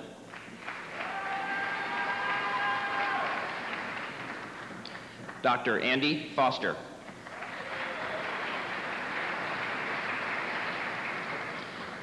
Dr. Douglas Scott Frenia.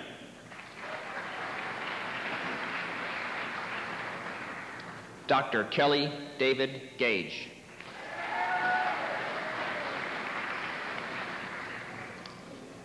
Dr. Bo Gardner.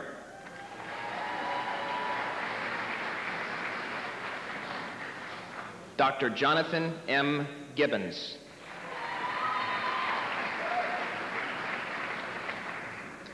Dr. Jamie Dahlgren Glover.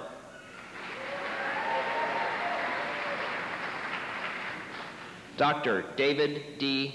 Gover.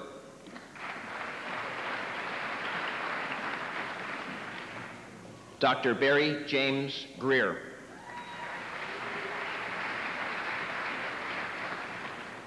Dr. Derek Akira Hamoka.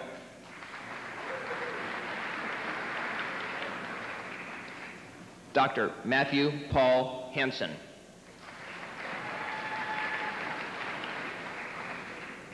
Dr. Eric Brent Harris.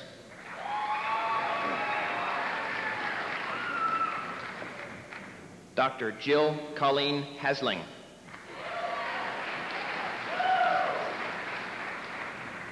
Dr. James Robert Hempel.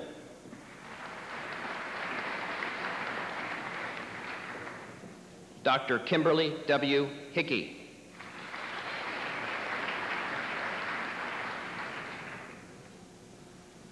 Dr. Patrick Wilson Hickey.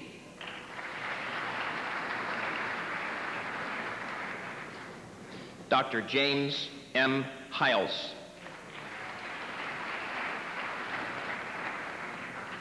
Dr. Tioha Tuan Huang.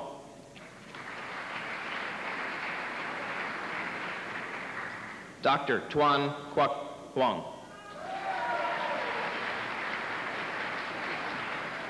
Dr. Dean H. Hummer.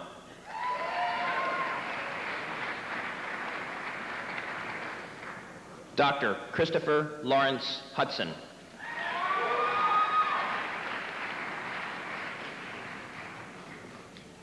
Dr. Mina Dumani Jackson.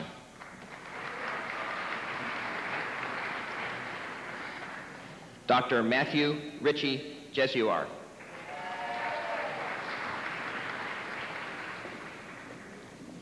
Dr. Heather McNeil Jones. Dr. Patricia Ann Keefe.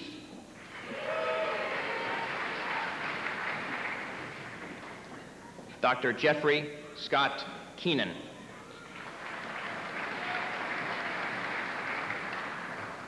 Dr. Dwight Cleason Kellicut III.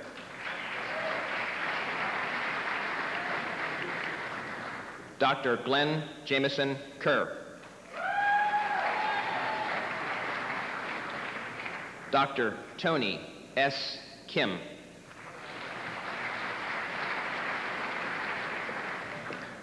Dr. Catherine Ann Kimball.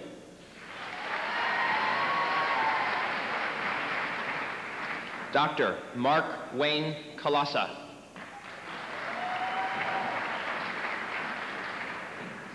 Dr. Michael Sunjun Kong.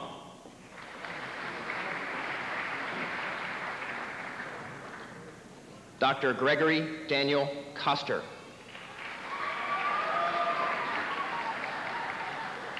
Dr. David James Krause.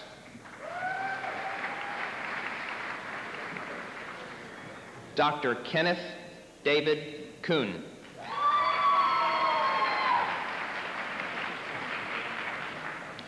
Dr. Ella Brooks Kundu.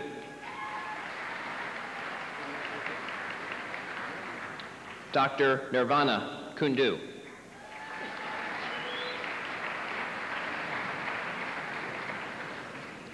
Dr. Jonathan V. Lammers.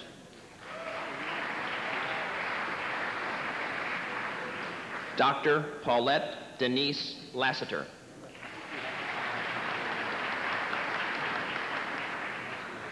Dr. Kevin John Leary.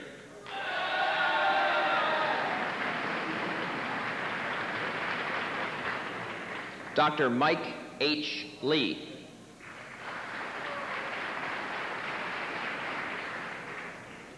Dr. William Trevor Leonard.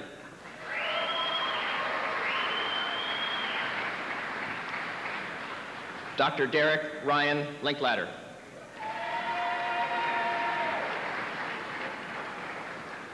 Dr. Philip David Littlefield.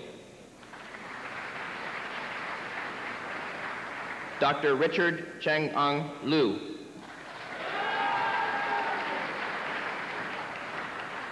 Dr. Ethel Lee Longmire.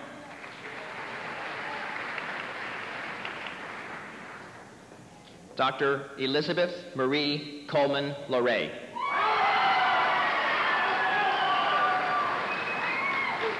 Dr. Hui Q. Lu.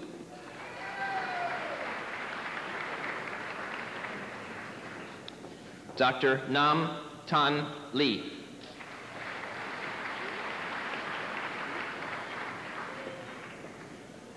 Dr. Tracy Flanagan Lyon.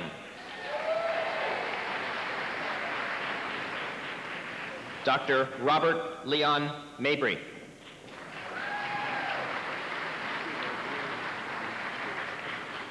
Dr. Pamela M. Malari. Dr. John Romeo Mansuetti.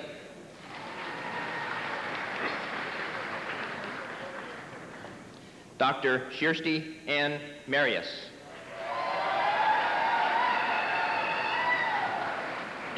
Dr. Robert Adrian Maxey.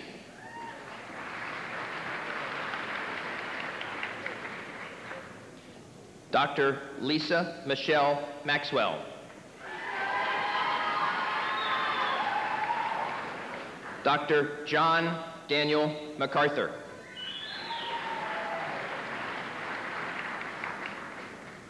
Dr. Teresa Barbie McFall.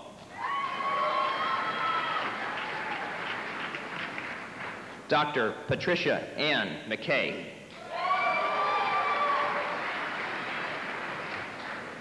Dr. Mary McNerney Clote.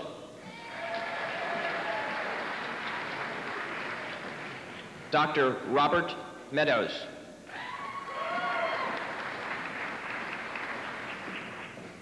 Dr. Timothy Mickle.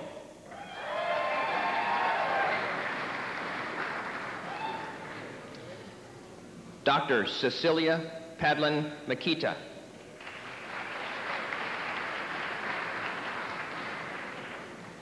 Dr. Jeffrey Allen Makita.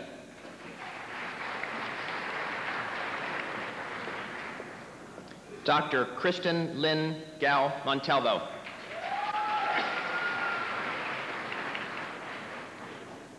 Dr. Christopher H. Moon.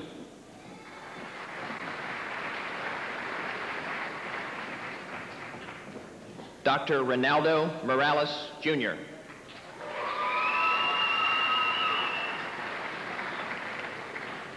Dr. Elaine Marie Sierra Munitz.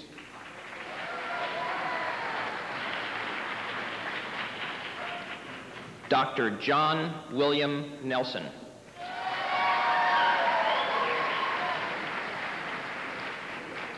Dr. Brett Ryan Nishikawa.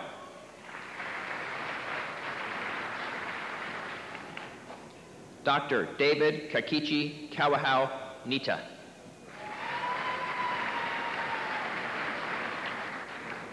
Dr. Jeffrey Douglas Odell.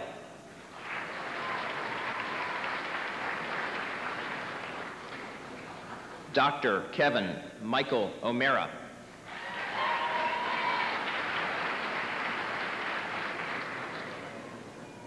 Dr. Matthew J.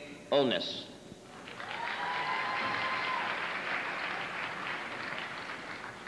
Dr. Michael J. Orris.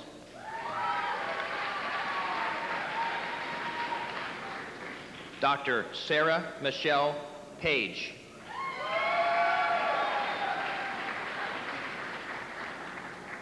Dr. Judith Eileen Peck.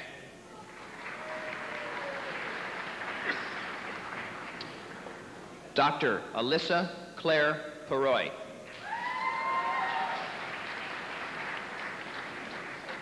Dr. Ben Kurt Phillips.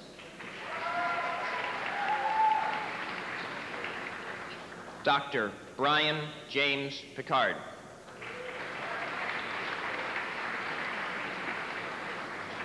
Dr. Carol Planecki.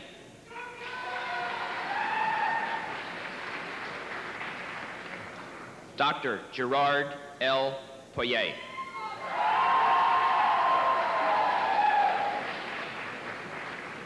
Dr. Patrick James Pollock.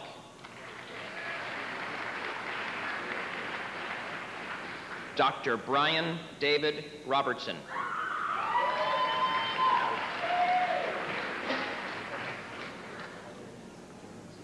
Dr. Irene Michelle Rosen.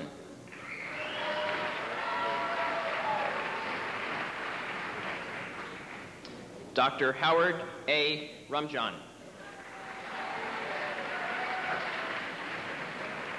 Dr. Samara Amaris Rutberg.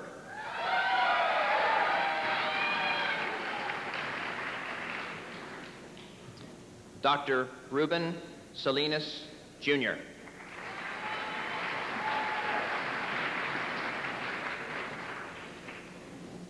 Dr. Jeffrey Thomas Sasaki.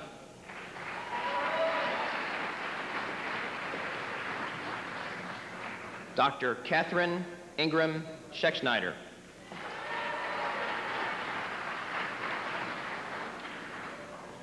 Dr. Stephen Eric Scranton.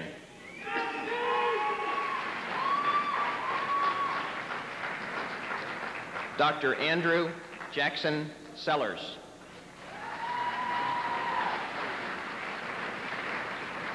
Dr. Mark Fuller Sewell.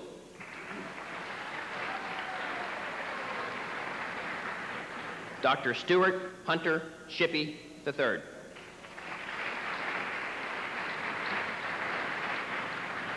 Dr. Teresa Atkinson Simpson.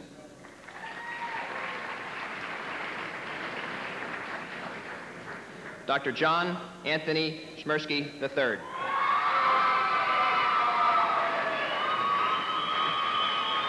Dr. Christopher Brian Soltis.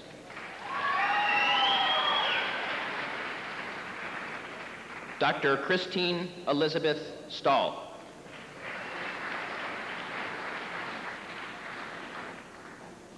Dr. Walter Allen Steigelman III.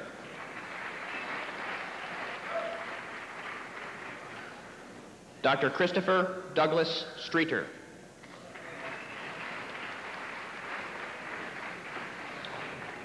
Dr. Erica Jean Struble.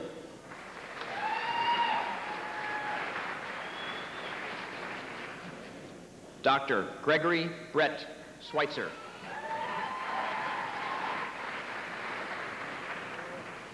Dr. Warren W. Theo.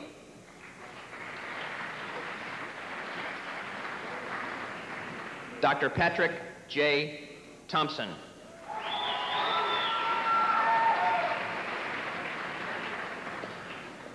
Dr. Bryony W. Tom.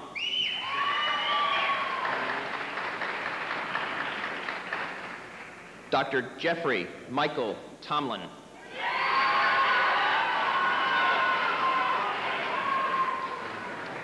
Dr. Daniel Reuben Walker.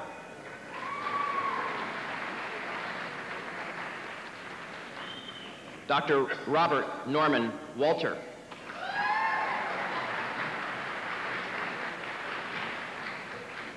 Dr. Daniel S. Washburn.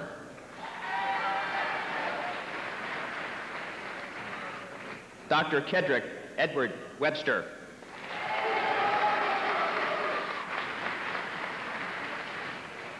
Dr. William Bischoff Weiss.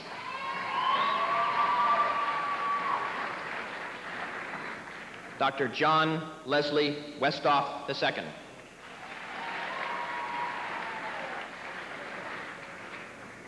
Dr. Sunny Kim Whiteman.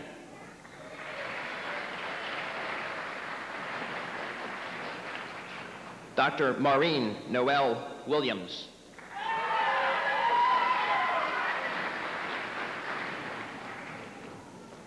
Dr. Sean Robert Wise.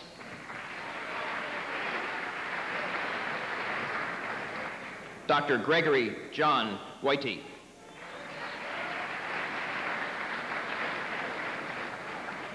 Dr. Lee Tan Wolf.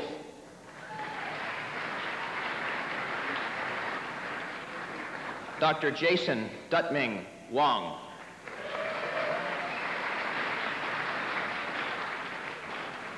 Dr. Roger Allen Wood.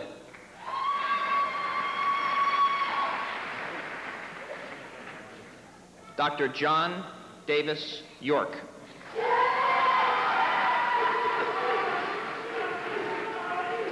Dr. Bradley Nels Youngren.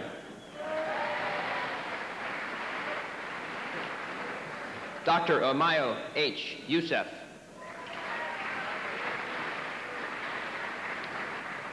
Dr. Gregory James Zimmer.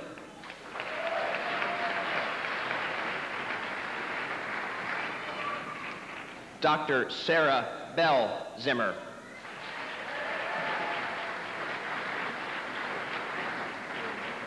Dr. David Jesse Solinger.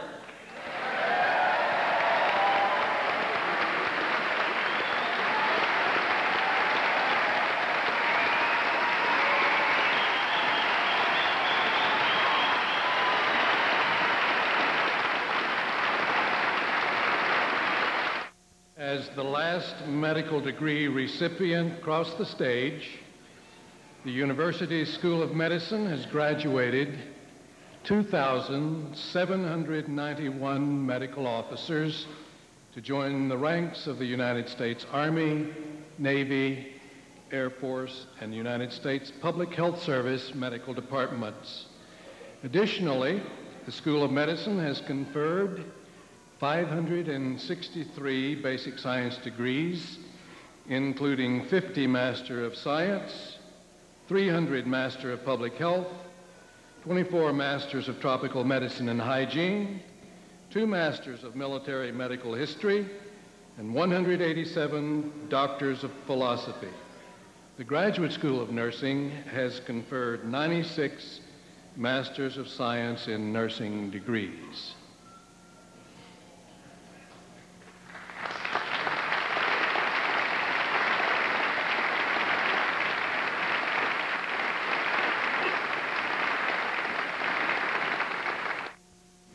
Dean Val Hemming will now administer the Hippocratic Oath to the class of newly graduated physicians. Dean Hemming.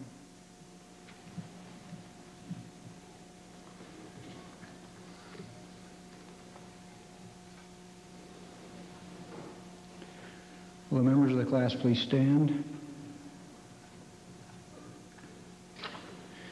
Members of the class of 1999, you swore the oath of Hippocrates as you entered this medical school 4 years ago. It has guided your conduct as students of medicine. Please raise your right hand and swear it again so it may guide your practice as physicians. Please repeat after me. I do solemnly swear that I will be loyal to the profession of medicine and just and generous to its members, that I will lead my life and practice my art in uprightness and honor, that into whatsoever home I shall enter, it shall be for the good of the sick and the well, to the utmost of my power. and that I will hold myself aloof from wrong and from corruption and from tempting of others to vice, that I will exercise my art solely for the cure of my patients and the prevention of disease, and will give no drugs and perform no operation for a criminal purpose, and far less suggest such thing, that whatsoever I shall see or hear of the lives of any person which is not fitting to be spoken, I will keep secret. These I do promise, and in proportion as I am faithful to this oath, may happiness and good repute be ever mine. The opposite, if I shall be forsworn. Thank you.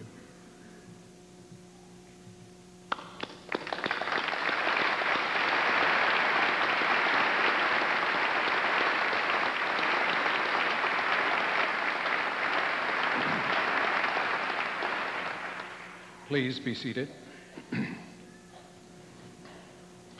Ladies and gentlemen, having received their medical degrees, these 163 members of the School of Medicine's class of 1999 have turned in their academic robes and now wear their service uniforms to take their oaths as commissioned officers in their respective service. The Surgeons General of their representative will now commission the graduates in their respective branch of service. General Berger.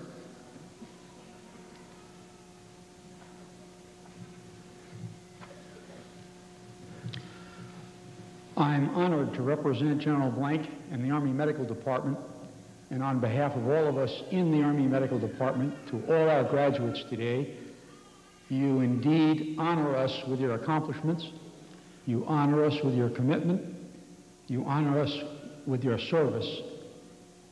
Our future is in your hands, and it is a very bright one. May I ask the member of the Army members of the class of 1999 to please stand. Raise your right hand. I, and state your name, do solemnly swear that I will support and defend the Constitution of the United States against all enemies, foreign and domestic, that I will bear true faith and allegiance to the same, that I take this obligation freely, without any mental reservation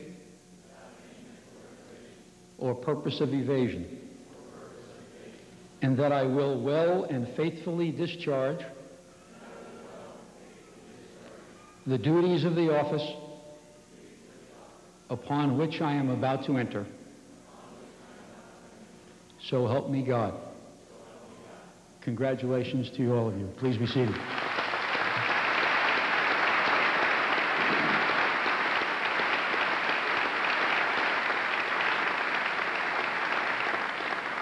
Admiral Nelson, will you please take the podium?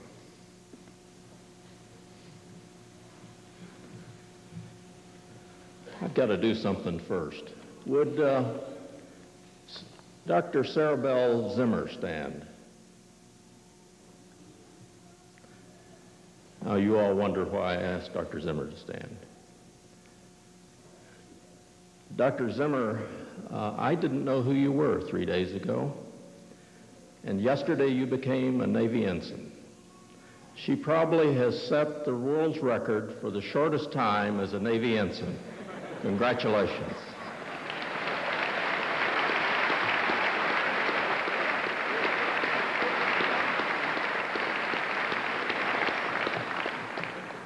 Now would the rescue sailors stand? If you would raise your right hand and repeat after me. I, and state your name, do solemnly swear that I will support and defend the Constitution of the United States of America against all enemies, foreign and domestic, and that I will bear true faith and allegiance to the same, that I take this obligation freely, without any mental reservation or purpose of evasion, and that I will well and faithfully discharge the duties of the office upon which I am about to enter. So help me God. Congratulations.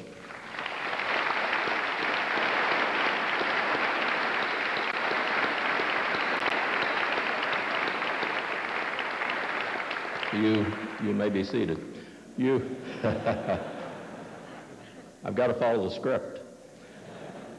Listen, I will look forward to seeing you around the fleet in support of our Navy and Marine Corps families and sailors and Marines. I'm very proud to be your Surgeon General. I look forward to working with you.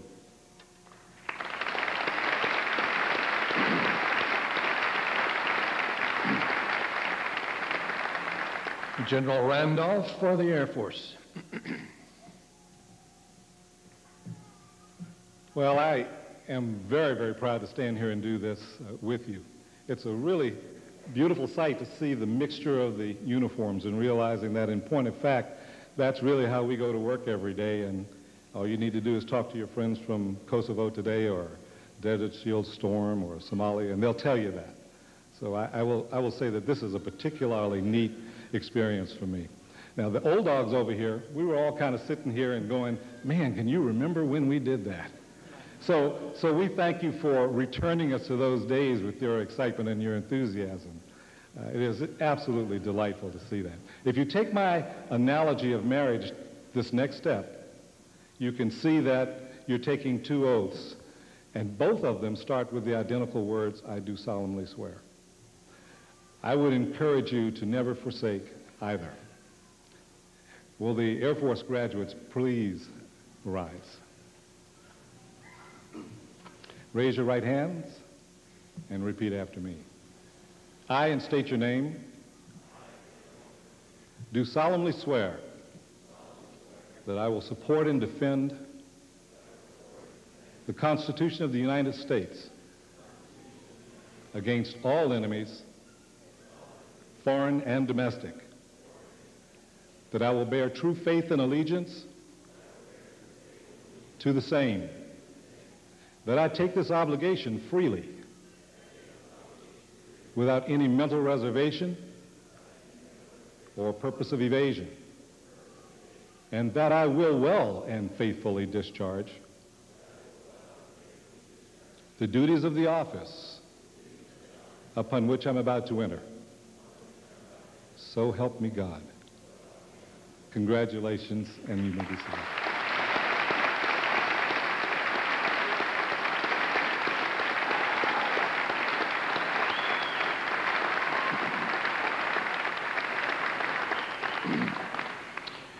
Admiral Mortsugu for the United States Public Health Service.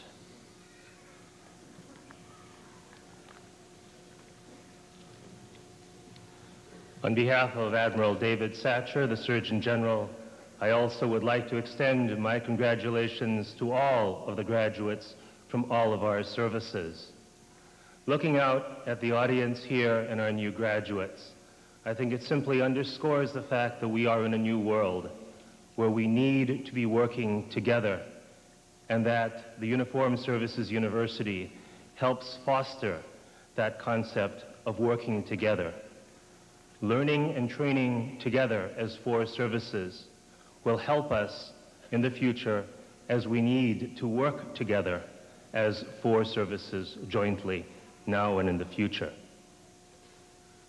Will the United States Public Health Service graduates please stand? We are a small service, but perhaps we can make up in volume what we do not have in numbers. Please raise your right hand and repeat after me. I, and state your name, do solemnly swear that I will support and defend the Constitution of the United States against all enemies, foreign and domestic, that I will bear true faith and allegiance to the same, that I take this obligation freely, without any mental reservation or purpose of evasion, and that I will well and faithfully discharge the duties of the office upon which I am about to enter. So help me God. Congratulations, doctors. You may be seated.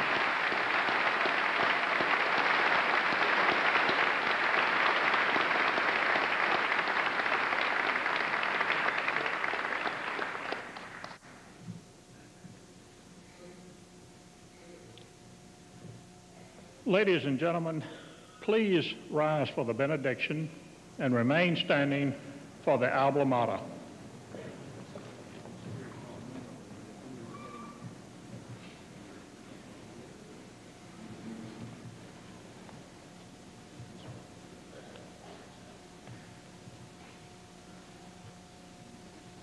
Arouse, you sleepers, from your slumber.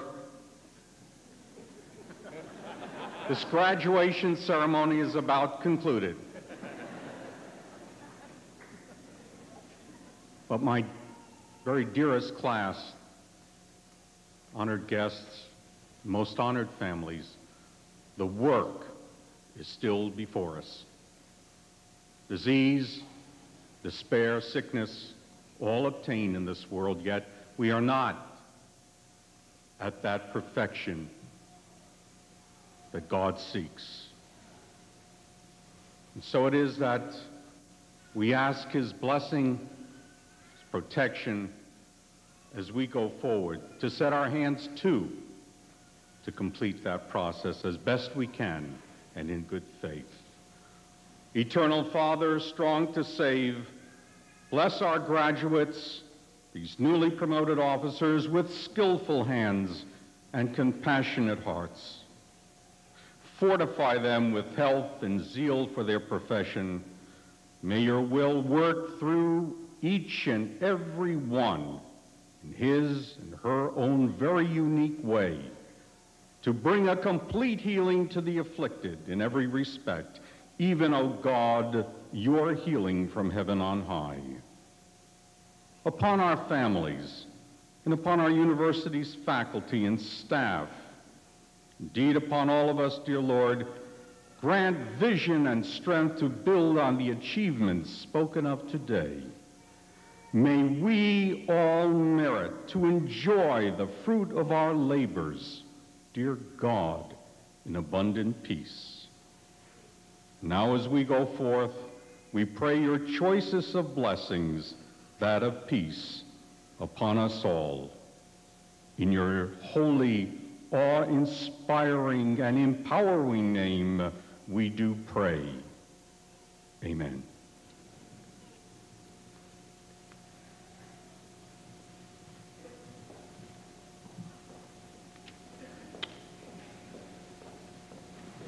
Please join the core group of the Uniformed Services University, the Dermatones, who are joined by members of the graduating class, and singing the school's alma mater.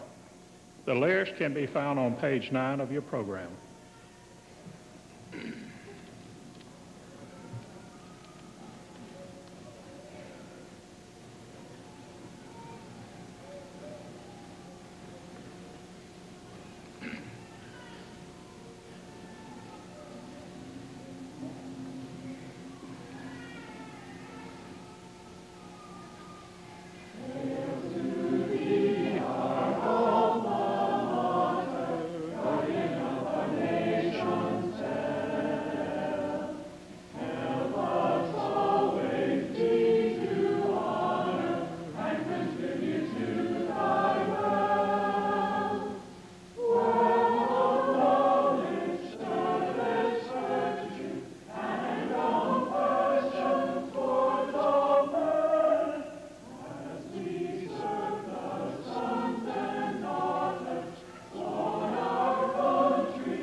Ladies and gentlemen, this concludes the 1999 commencement ceremony. Please remain standing until the recessional is completed. Thank you. Dr. James Zumble will lead the recessional march. Dr. Zumble.